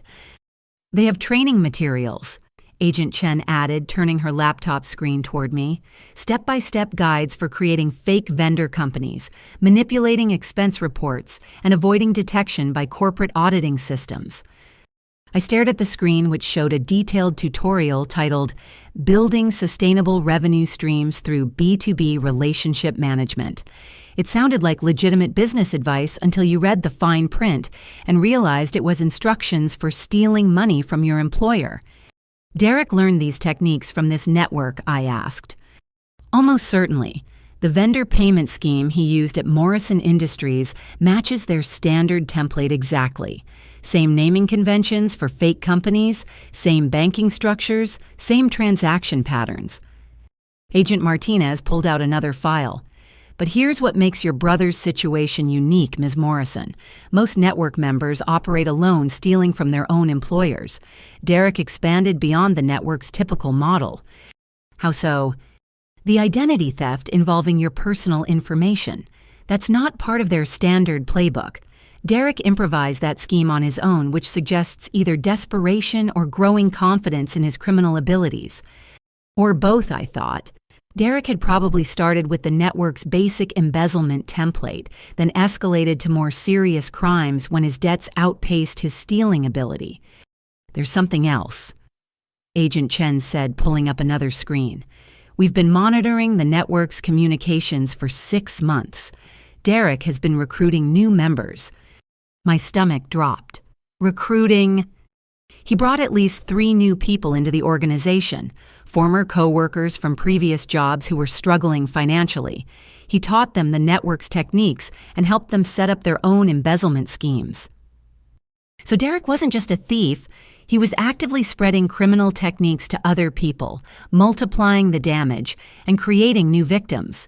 The brother who'd grown up playing video games with me had become someone who taught other people how to commit federal crimes.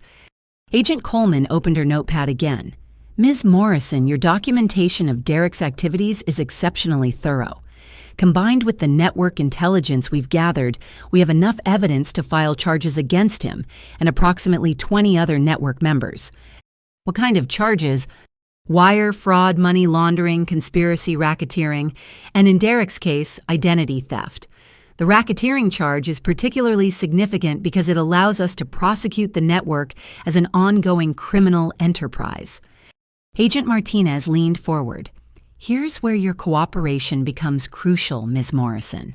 Your inside knowledge of Derek's methods combined with your forensic accounting skills could help us trace financial flows throughout the entire network.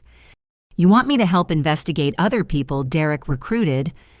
We want to offer you a consulting contract, Agent Coleman said. 6 months, $60,000 working with our forensic accounting team to unravel the financial structures of this criminal organization. $60,000. That would replace the inheritance Derek had stolen and provide enough money to rebuild my financial life completely. It would also give me the opportunity to work on exactly the kind of high-profile fraud case that could launch a forensic accounting career. What would my role be specifically? Analyzing financial records, identifying patterns of fraudulent transactions, tracing money flows between network members and their victims. Agent Chen explained, the kind of detailed financial investigation that led you to uncover Derek's crimes in the first place. And Derek, what happens to him if I accept this position? Agent Martinez consulted his notes. That depends on his level of cooperation. If he provides complete information about the network's operations and helps us build cases against other members, we'd recommend a sentence in the 5 to 8 year range. And if he doesn't cooperate, federal sentencing guidelines for his charges would likely result in 15 to 20 years. I thought about Derek probably sitting in a holding cell or a cheap motel room somewhere contemplating the destruction of his entire life. Despite everything he'd done to me, despite all the lies and theft and manipulation, he was still the person who'd taught me to ride a bike and helped me with algebra homework. But he was also the person who'd stolen my identity and destroyed my credit rating. He was the person who'd recruited other people into criminal activity. He was the person who'd looked me in the eye last night and told me I didn't matter. I'll take the consulting position, I said. Agent Coleman smiled for the first time since I'd met her. Excellent. Ms. Morrison, your work on this case could result in the largest takedown of a financial fraud network in this district's history. When do I start? Immediately. We have search warrants being executed this morning at 17 locations across 4 states. By tonight, we'll have arrested most of the network's leadership and seized their financial records. Agent Chen was typing rapidly on her laptop. Ms. Morrison, you should know that your brother's arrest will likely happen this afternoon. Given his cooperation offer, he'll probably be released on bond pending trial, but his assets will remain frozen and he'll be restricted to his home county. What about my parents? Agent Martinez consulted another file. Your father's statement about your mother's knowledge of Derek's activities is helpful, but we need more evidence to file charges against her. If she was genuinely ignorant about the specifics of Derek's crimes, she'll probably face civil liability, but not criminal charges. And if she wasn't ignorant, accessory charges are possible. Conspiracy charges if we can prove active participation. I thought about Mom sitting in Dad's hospital room watching 35 years of marriage dissolve around her. She'd made terrible choices, enabled destructive behavior, and participated in stealing my inheritance. But unlike Derek, she hadn't recruited other people into criminal activity or systematically destroyed someone's financial future for personal gain. Agent Coleman, when Derek's arrested today, will there be media coverage? Probably. Financial fraud networks generate significant public interest, especially when the amounts involved are this large. So by tonight, Derek's arrest would likely be on the local news. Our family's dysfunction would become public knowledge. Everyone in our hometown would know that the successful sales manager they'd envied was actually a federal criminal. Ms. Morrison. Agent Chen said, "There's one more thing you should know. Your evidence against Derek led us to identify a pattern in his communication records. We believe he was planning to flee the country." Flee. Agent Martinez nodded grimly. Credit card records show attempted purchases of airline tickets to countries without extradition treaties. The purchases were declined because his cards were maxed out, but the intent was clear. Derek hadn't just been planning to destroy my financial future. He'd been planning to escape consequences entirely, leaving me to deal with the aftermath of his identity theft while he started a new life, somewhere beyond the reach of federal prosecutors. He tried to buy plane tickets yesterday. I asked. "This morning, about 2 hours after you spoke with him on the phone." So while Derek had been crying and apologizing and begging me not to cooperate with federal investigators, he'd been simultaneously trying to book flights to countries that wouldn't send him back to face justice. The brother who'd claimed he never meant to hurt anyone had been planning to hurt me one final time by escaping accountability for his crimes. Any lingering sympathy I might have felt for Derek evaporated in that moment. He wasn't sorry for what he'd done. He was only sorry he'd been caught. And given the opportunity, he would have disappeared forever rather than face the consequences of destroying my life. Agents. I said, I want to do everything possible to make sure Derek and everyone else in this network faces appropriate consequences for their crimes. "We were hoping you'd say that," Agent Coleman replied, "because we're about to give you the opportunity to help bring down one of the largest financial fraud operations in federal law enforcement history." As I signed consulting contracts and confidentiality agreements, I realized that Derek's crimes had inadvertently given me exactly the career opportunity I'd been working toward for years. His attempts to destroy my financial future had instead launched me into the kind of high-profile forensic accounting work that would establish my professional reputation permanently. Sometimes justice comes in forms you don't expect. 3 days later, I was settling into my new role as a federal consulting forensic accountant when Agent Coleman called with urgent news that made my blood run cold. "Ms. Morrison, we have a problem. Derek has disappeared." I nearly dropped my coffee cup. "What do you mean, disappeared?" "He was supposed to report to our office this morning for his cooperation interview. When he didn't show up, we sent agents to his apartment. The door was standing open, his belongings were scattered everywhere, and there were signs of hasty packing." My mind raced through the implications. "Do you think he ran—" "We're investigating multiple possibilities. Flight kidnapping by network associates who don't want him to cooperate or something worse." Something worse. Agent Coleman's voice was grim. "Ms. Morrison, financial fraud networks don't appreciate members who cooperate with federal investigations.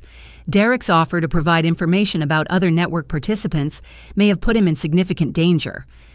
I sank into my desk chair at the FBI field office, staring at the financial records I'd been analyzing for the past 3 days. "Have you checked airports, bus stations, train stations?" "All monitored. His passport was flagged yesterday, so he can't leave the country legally. But Ms. Morrison, there's something else. We discovered Derek's been in contact with your cousin Jennifer." Jennifer, Mom's sister's daughter who lived about 2 hours away in Columbus. She'd always been close to Derek, probably because she was as charmed by his surface personality as everyone else used to be. "What kind of contact?" "Phone calls, text messages, social media communications.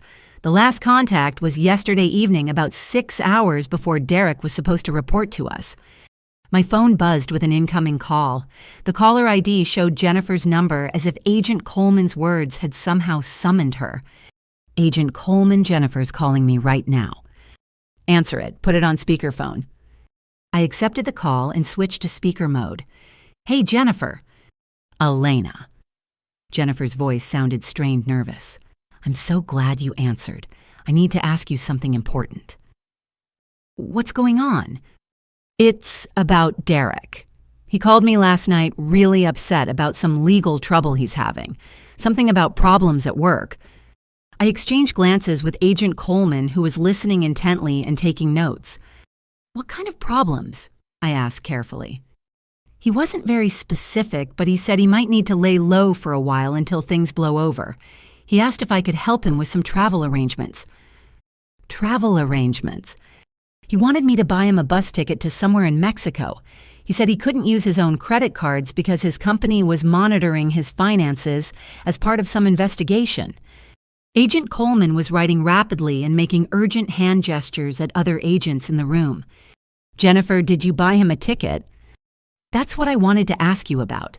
Derek made it sound like this was just some misunderstanding that would get cleared up in a few weeks, but something about the whole situation felt wrong. He was too scared, too desperate. That's not the Derek I know. "What exactly did he say?" "He said you'd been helping some investigators look into his work situation and that the investigation had gotten out of control. He said you probably didn't realize how serious the consequences could be for him." I felt anger surge through me. Even while fleeing from federal charges, Derek was still trying to manipulate family members by portraying himself as a victim of my vindictiveness. Jennifer Derek is under federal investigation for embezzling money from his employer. He's also been stealing my identity for 2 years and destroyed my credit rating. The consequences he's facing are the natural result of his own criminal choices. Criminal charges. Jennifer's voice went up several octaves.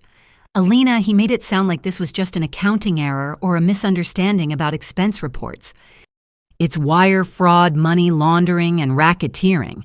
He could go to prison for 20 years if he doesn't cooperate with federal investigators." Oh my God, I almost helped him flee the country."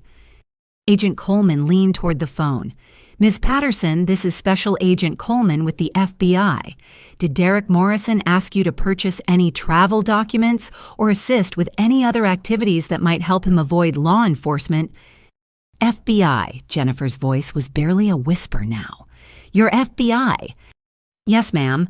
Mr. Morrison was scheduled to meet with federal investigators this morning as part of a cooperation agreement. His failure to appear constitutes a federal crime in itself." "He didn't tell me any of this. He said it was just some workplace investigation that had gotten blown out of proportion." Agent Coleman made more notes. "Ms. Patterson, when was the last time you spoke with Derek?" "Last night, around 11 o'clock. He called from a number I didn't recognize, said his phone was having problems. He sounded really scared and kept asking if I thought Alina was trying to destroy him." I closed my eyes, feeling frustrated and sad. Even in the midst of fleeing from federal charges, Derek was still obsessing over our family dynamics instead of taking responsibility for his own actions. "What did you tell him?" I asked. "I told him that you've always been the most honest person in our family, and that if you were helping investigators, there must be a good reason for it." How did he respond to that? He got really angry. Started ranting about how you'd always been jealous of his success and how you were using this investigation to get revenge for childhood grievances. Agent Coleman was making urgent signals to other agents who were apparently coordinating some kind of search effort based on this new information. "Ms. Patterson." Agent Coleman said, "We need to know Derek's exact location. Any information you can provide could help us resolve this situation safely." "I don't know where he is now, but when he called last night, I could hear traffic in the background. Highway traffic, like he was near an interstate." "Did he mention any specific destinations? Any places he might be heading?" "He asked about bus routes to border towns, McAllen, Brownsville, places like that. But Agent Coleman, I swear I didn't help him with any travel arrangements. Something about the whole conversation felt wrong." "You did the right thing by not helping him," Agent Coleman assured her. "Ms. Patterson, if Derek contacts you again, it's crucial that you notify us immediately. He's now considered a federal fugitive, and anyone who assists him could face criminal charges." After Jennifer hung up, Agent Coleman turned to me with a serious expression. "Ms. Morrison, Derek's flight puts you in a potentially dangerous situation." What do you mean? Fugitives sometimes blame their legal problems on the people who expose their crimes. Derek has already demonstrated that he's willing to commit serious crimes when he feels desperate.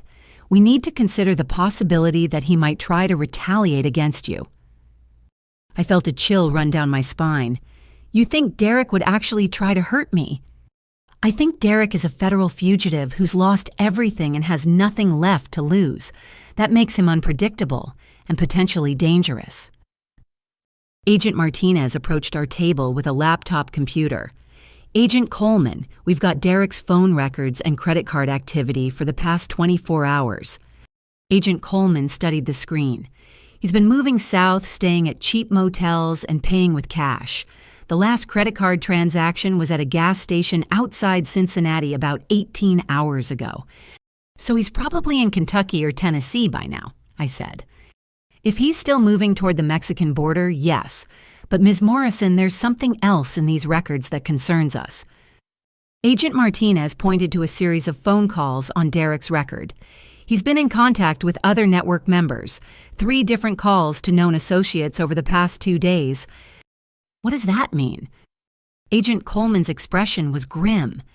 It could mean he's coordinating with other network members who are also trying to avoid arrest, or it could mean he's trying to arrange some kind of deal to protect himself from network retaliation. Network retaliation. Ms. Morrison, your brother's cooperation offer included providing information that would lead to the arrest of approximately 20 other people. If those people know Derek is planning to testify against them, they have strong incentives to prevent his cooperation. The implication hit me like a physical blow.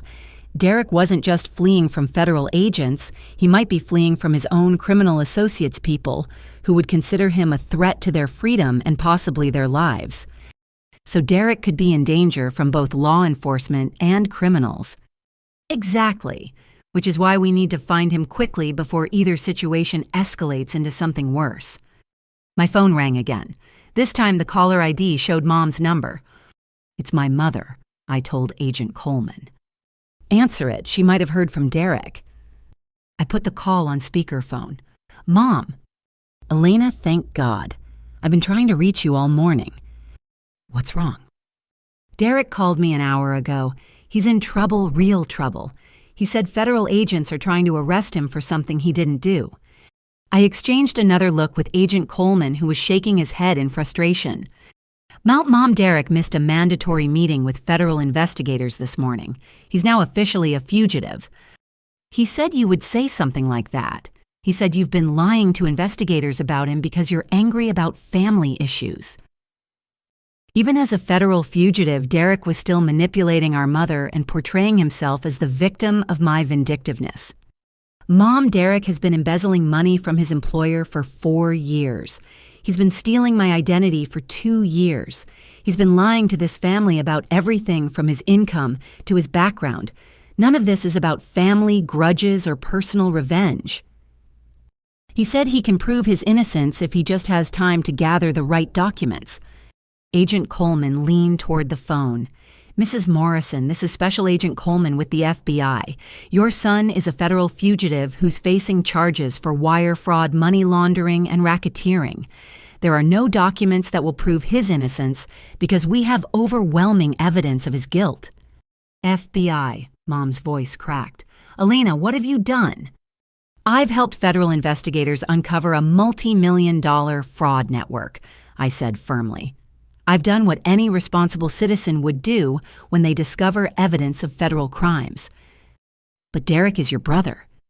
Derek is a criminal who's been systematically destroying my financial future for 2 years while lying to everyone in this family. Mom was crying now, but these weren't tears of grief or shock. These were tears of angry desperation. Mrs. Morrison, Agent Coleman said, if Derek contacts you again, you need to convince him to surrender voluntarily. Every day he remains a fugitive makes his legal situation worse and puts him in greater physical danger. Physical danger. Federal fugitives are often subject to violence from their criminal associates. Derek's best chance of survival is surrendering to federal authorities. After Mom hung up, I sat in stunned silence trying to process the fact that my brother was now a federal fugitive who might be in danger from both law enforcement and criminals. Ms. Morrison. Agent Coleman said quietly, "I want you to understand something. This investigation is no longer just about recovering stolen money or prosecuting financial crimes. Your brother's flight has escalated this into a manhunt involving multiple federal agencies. What happens when you find him? That depends on the circumstances. If he surrenders voluntarily, his cooperation offer might still be available. If he resists arrest, or if other network members are involved, the situation could become much more dangerous." I looked around the FBI field office at the agents coordinating search efforts and monitoring communication networks, all because of crimes that Derek had committed and choices that Derek had made. 6 months ago, he'd been the golden child who could do no wrong. Now he was a federal fugitive whose arrest would probably make national news. "Agent Coleman, is there anything I can do to help find Derek before this situation gets worse?" "Actually, yes. We're going to need you to make a phone call." Agent Coleman's plan was simple but risky. Using my phone and a sophisticated recording system, I would call Derek and try to convince him to surrender voluntarily, while federal agents trace the call to determine his location. The key is keeping him on the line long enough for us to triangulate his position, Agent Martinez explained as technicians attached monitoring equipment to my phone. At least 3 minutes, preferably 5 or more. And if he realizes what I'm doing, then he'll hang up and probably ditch his current phone, making him much harder to track, Agent Coleman admitted. "But Ms. Morrison, this may be our best chance to resolve the situation without violence." I took a deep breath and dialed Derek's number, my hands shaking slightly as the phone began to ring. "Elena." Derek's voice sounded exhausted and paranoid. "How did you get this number?" "Derek, everyone's looking for you. The FBI, your criminal associates, probably bounty hunters by now. You need to surrender before someone gets hurt." "I can't surrender. You don't understand what you've started. These people don't just go to prison quietly." "What people, Derek? What are you talking about?" "The network, the organization I was working with. They know I was planning to cooperate with federal investigators, and they've made it very clear that cooperation isn't an option." Agent Coleman was watching the tracing equipment, intently making urgent gestures for me to keep Derek talking. "Derek, where are you right now?" "I can't tell you that. I can't trust anyone anymore, not even family." "You can trust me. Despite everything you've done, I don't want to see you get hurt." Derek laughed bitterly. "Right. That's why you're working with the FBI to build a case against me." "I'm working with the FBI to build a case against a criminal network that's stolen millions of dollars. You just happen to be part of that network." "I never meant for any of this to happen, Elena. It started so small. Just a few $100s here and there to cover bills. But then it grew, and I couldn't stop, and now I'm trapped." Agent Coleman was nodding and making keep-going motions with her hands. "Derek, you're not trapped. You can still cooperate with investigators. You can still make a deal that reduces your sentence and protects you from network retaliation." "It's too late for that. I've already been marked as a traitor. Yesterday morning, 2 men showed up at my apartment asking questions about my cooperation plans." My blood went cold. What kind of men? The kind who don't ask questions politely, the kind who make it clear that snitching has consequences. So Derek wasn't just fleeing from federal agents, he was fleeing from criminals who wanted to silence him permanently. "Derek, that's all the more reason to surrender to federal authorities. They can protect you from network retaliation. They can put you in witness protection if necessary." "Witness protection!" Derek's voice cracked. "Elena, do you have any idea what that means? New identity, new location, no contact with family ever again. My entire life would be erased." "Your entire life is already erased," I said bluntly. "The question is whether you're going to spend the next 20 years in prison or the next 5 years, and whether you're going to survive long enough to serve either sentence."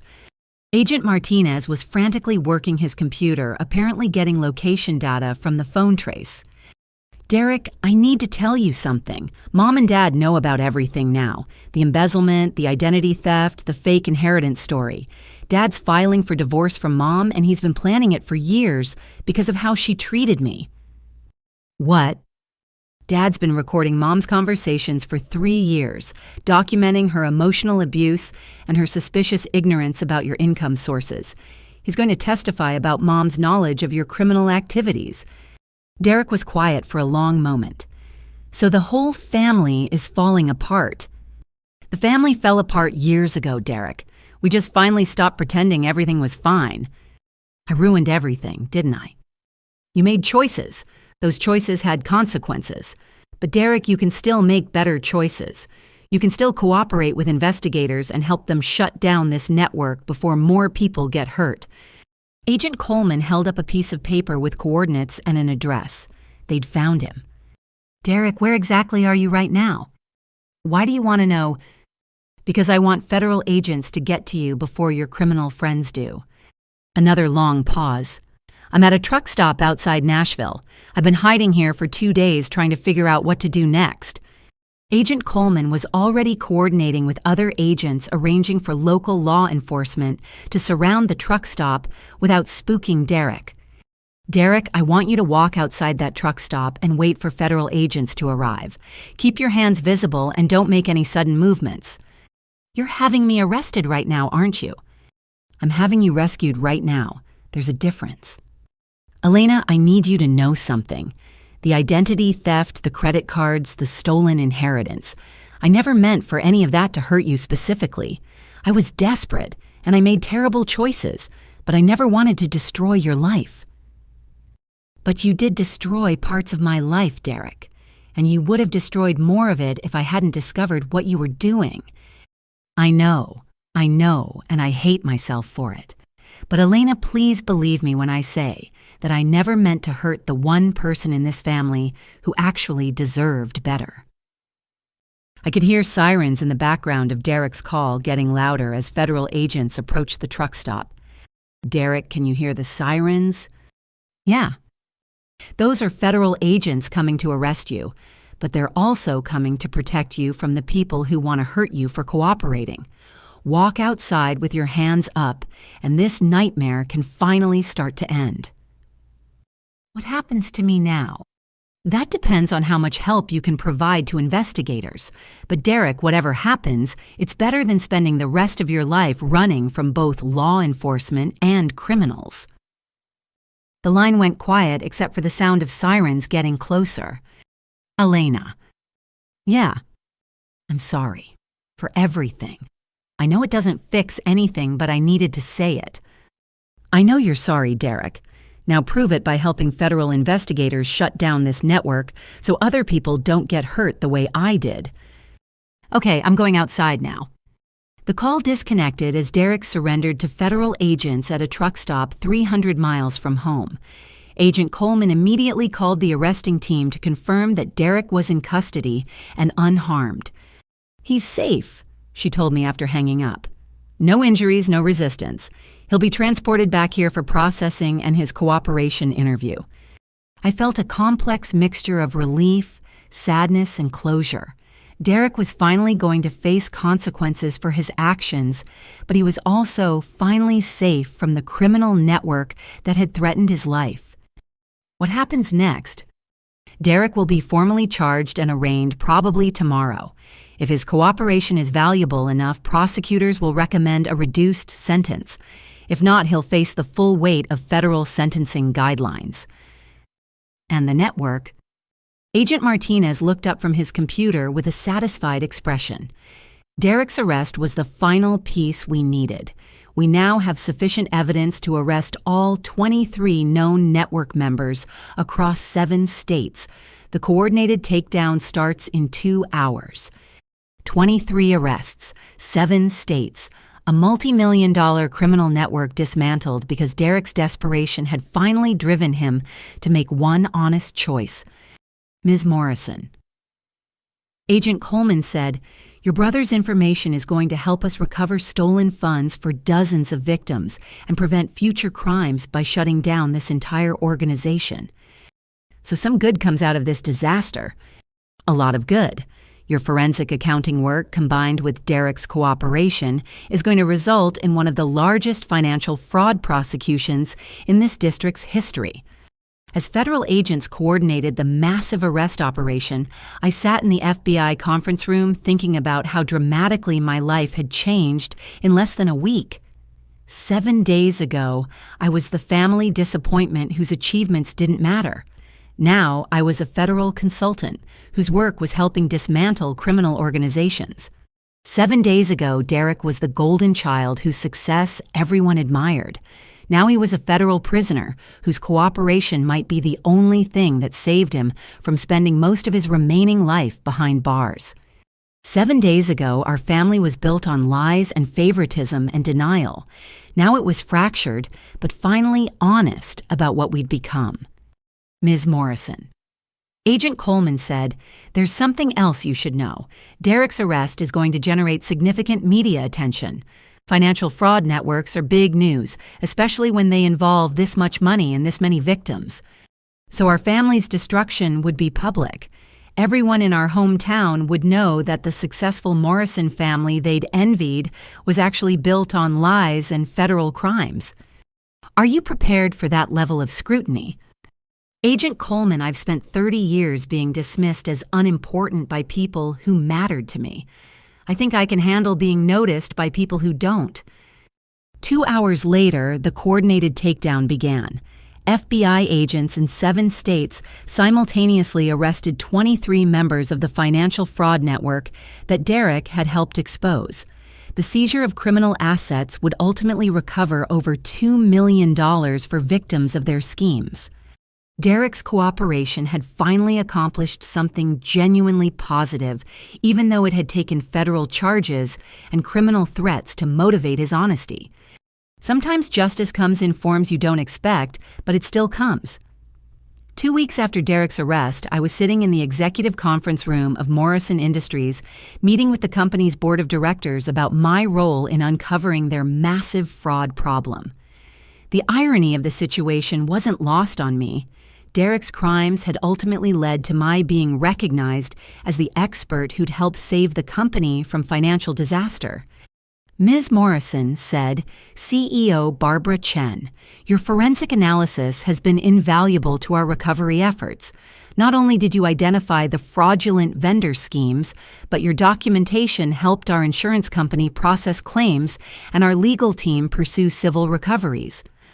Around the conference table sat the executives whose company Derek had been systematically robbing for 4 years. They were looking at me with the kind of respect and appreciation I'd never received from my own family. "We've recovered approximately 60% of the stolen funds through asset seizures and insurance claims," continued CFO Thomas Williams. "That recovery wouldn't have been possible without your meticulous documentation of the fraud schemes." But the real surprise came when Barbara Chen opened a leather portfolio and pulled out an official document. "Ms. Morrison, the board has voted to offer you a permanent position as our Director of Financial Compliance and Fraud Prevention. The salary is $120,000 annually, plus bonuses based on fraud prevention and detection." $120,000. It was more money than I'd ever imagined making, doing exactly the kind of work I'd always wanted to do. Derek's crimes hadn't just launched my career, they'd catapulted me into a position I might not have reached for another decade. The position would involve developing fraud prevention protocols, training our audit staff, and consulting with other companies in our industry about financial security measures. Thomas Williams explained. "What about my current consulting work with the FBI?" "We've spoken with Agent Coleman," Barbara Chen said. "She's agreed to a joint arrangement where you'll continue your federal consulting work while leading our compliance department. It's an unusual arrangement, but your expertise is too valuable to lose." I accepted the position immediately. The combination of federal consulting fees and my new corporate salary would make me financially secure in ways I'd never thought possible. Derek's attempts to destroy my financial future had instead created opportunities that would establish my professional reputation permanently. But the most satisfying moment came later that afternoon when I received a call from my new assistant. "Ms. Morrison, there's a reporter from the Wall Street Journal online too. She wants to interview you about your role in exposing the Morrison Industries fraud network." The Wall Street Journal. The same newspaper that Derek used to read every morning, dreaming of being successful enough to merit their attention someday. Now they wanted to interview me about my role in bringing down the criminal network that Derek had been part of. "Ms. Morrison," the reporter asked when I picked up the call, "this is Rachel Stevens from the Wall Street Journal. I'm writing an article about the federal prosecution of the financial fraud network that stole over $2 million from corporate employers across 7 states. How can I help you?" "I understand that you were instrumental in uncovering this network's activities, despite having no law enforcement background. Can you tell me how an accountant from Ohio ended up helping the FBI dismantle a multi-state criminal organization?" I thought carefully about how to answer. The full story involved family dysfunction and personal betrayal that I wasn't ready to discuss with national media. I discovered irregularities in financial records that suggested fraudulent activity. As a CPA with forensic accounting training, I documented what I found and reported it to appropriate authorities. "But these weren't your employer's financial records, were they? I understand the fraudulent activity involved a family member. I'd prefer not to discuss personal family matters." "Of course. But Ms. Morrison, your work on this case has been described by federal investigators as exceptional. Agent Coleman told me that your documentation was more thorough than what they typically see from professional investigators. I was trained to pay attention to details and patterns. When I saw evidence of financial crimes, I treated it the same way I would any other forensic accounting assignment." "And now you're working as a federal consultant while also heading the compliance department at Morrison Industries, the company that was victimized by these crimes. That's quite a career development." "It's been an unexpected opportunity to use my skills in ways that help prevent other victims from experiencing similar financial crimes." After the interview, I sat in my new office overlooking downtown Cleveland, thinking about how completely my life had changed. The morning Derek had told me I didn't matter. I was just another accountant doing routine work for a mid-size firm. Now I was the director of financial compliance for a major corporation and a federal consultant whose work was being covered by national media. My phone rang again. This time it was Dad calling from his hospital room where he was recovering from heart surgery that had been postponed after his initial heart attack. "Elena, I saw the news article about your new job. I'm so proud of you." "Thanks, Dad. I also wanted to tell you that the divorce papers were filed yesterday. Your mother has agreed to a settlement that gives you full control of your inheritance from Grandma Margaret, plus interest and penalties for the unauthorized withdrawals. So I would finally receive the money that Grandma had specifically left for me, money that had been stolen to fund Derek's criminal lifestyle. There's something else," Dad continued.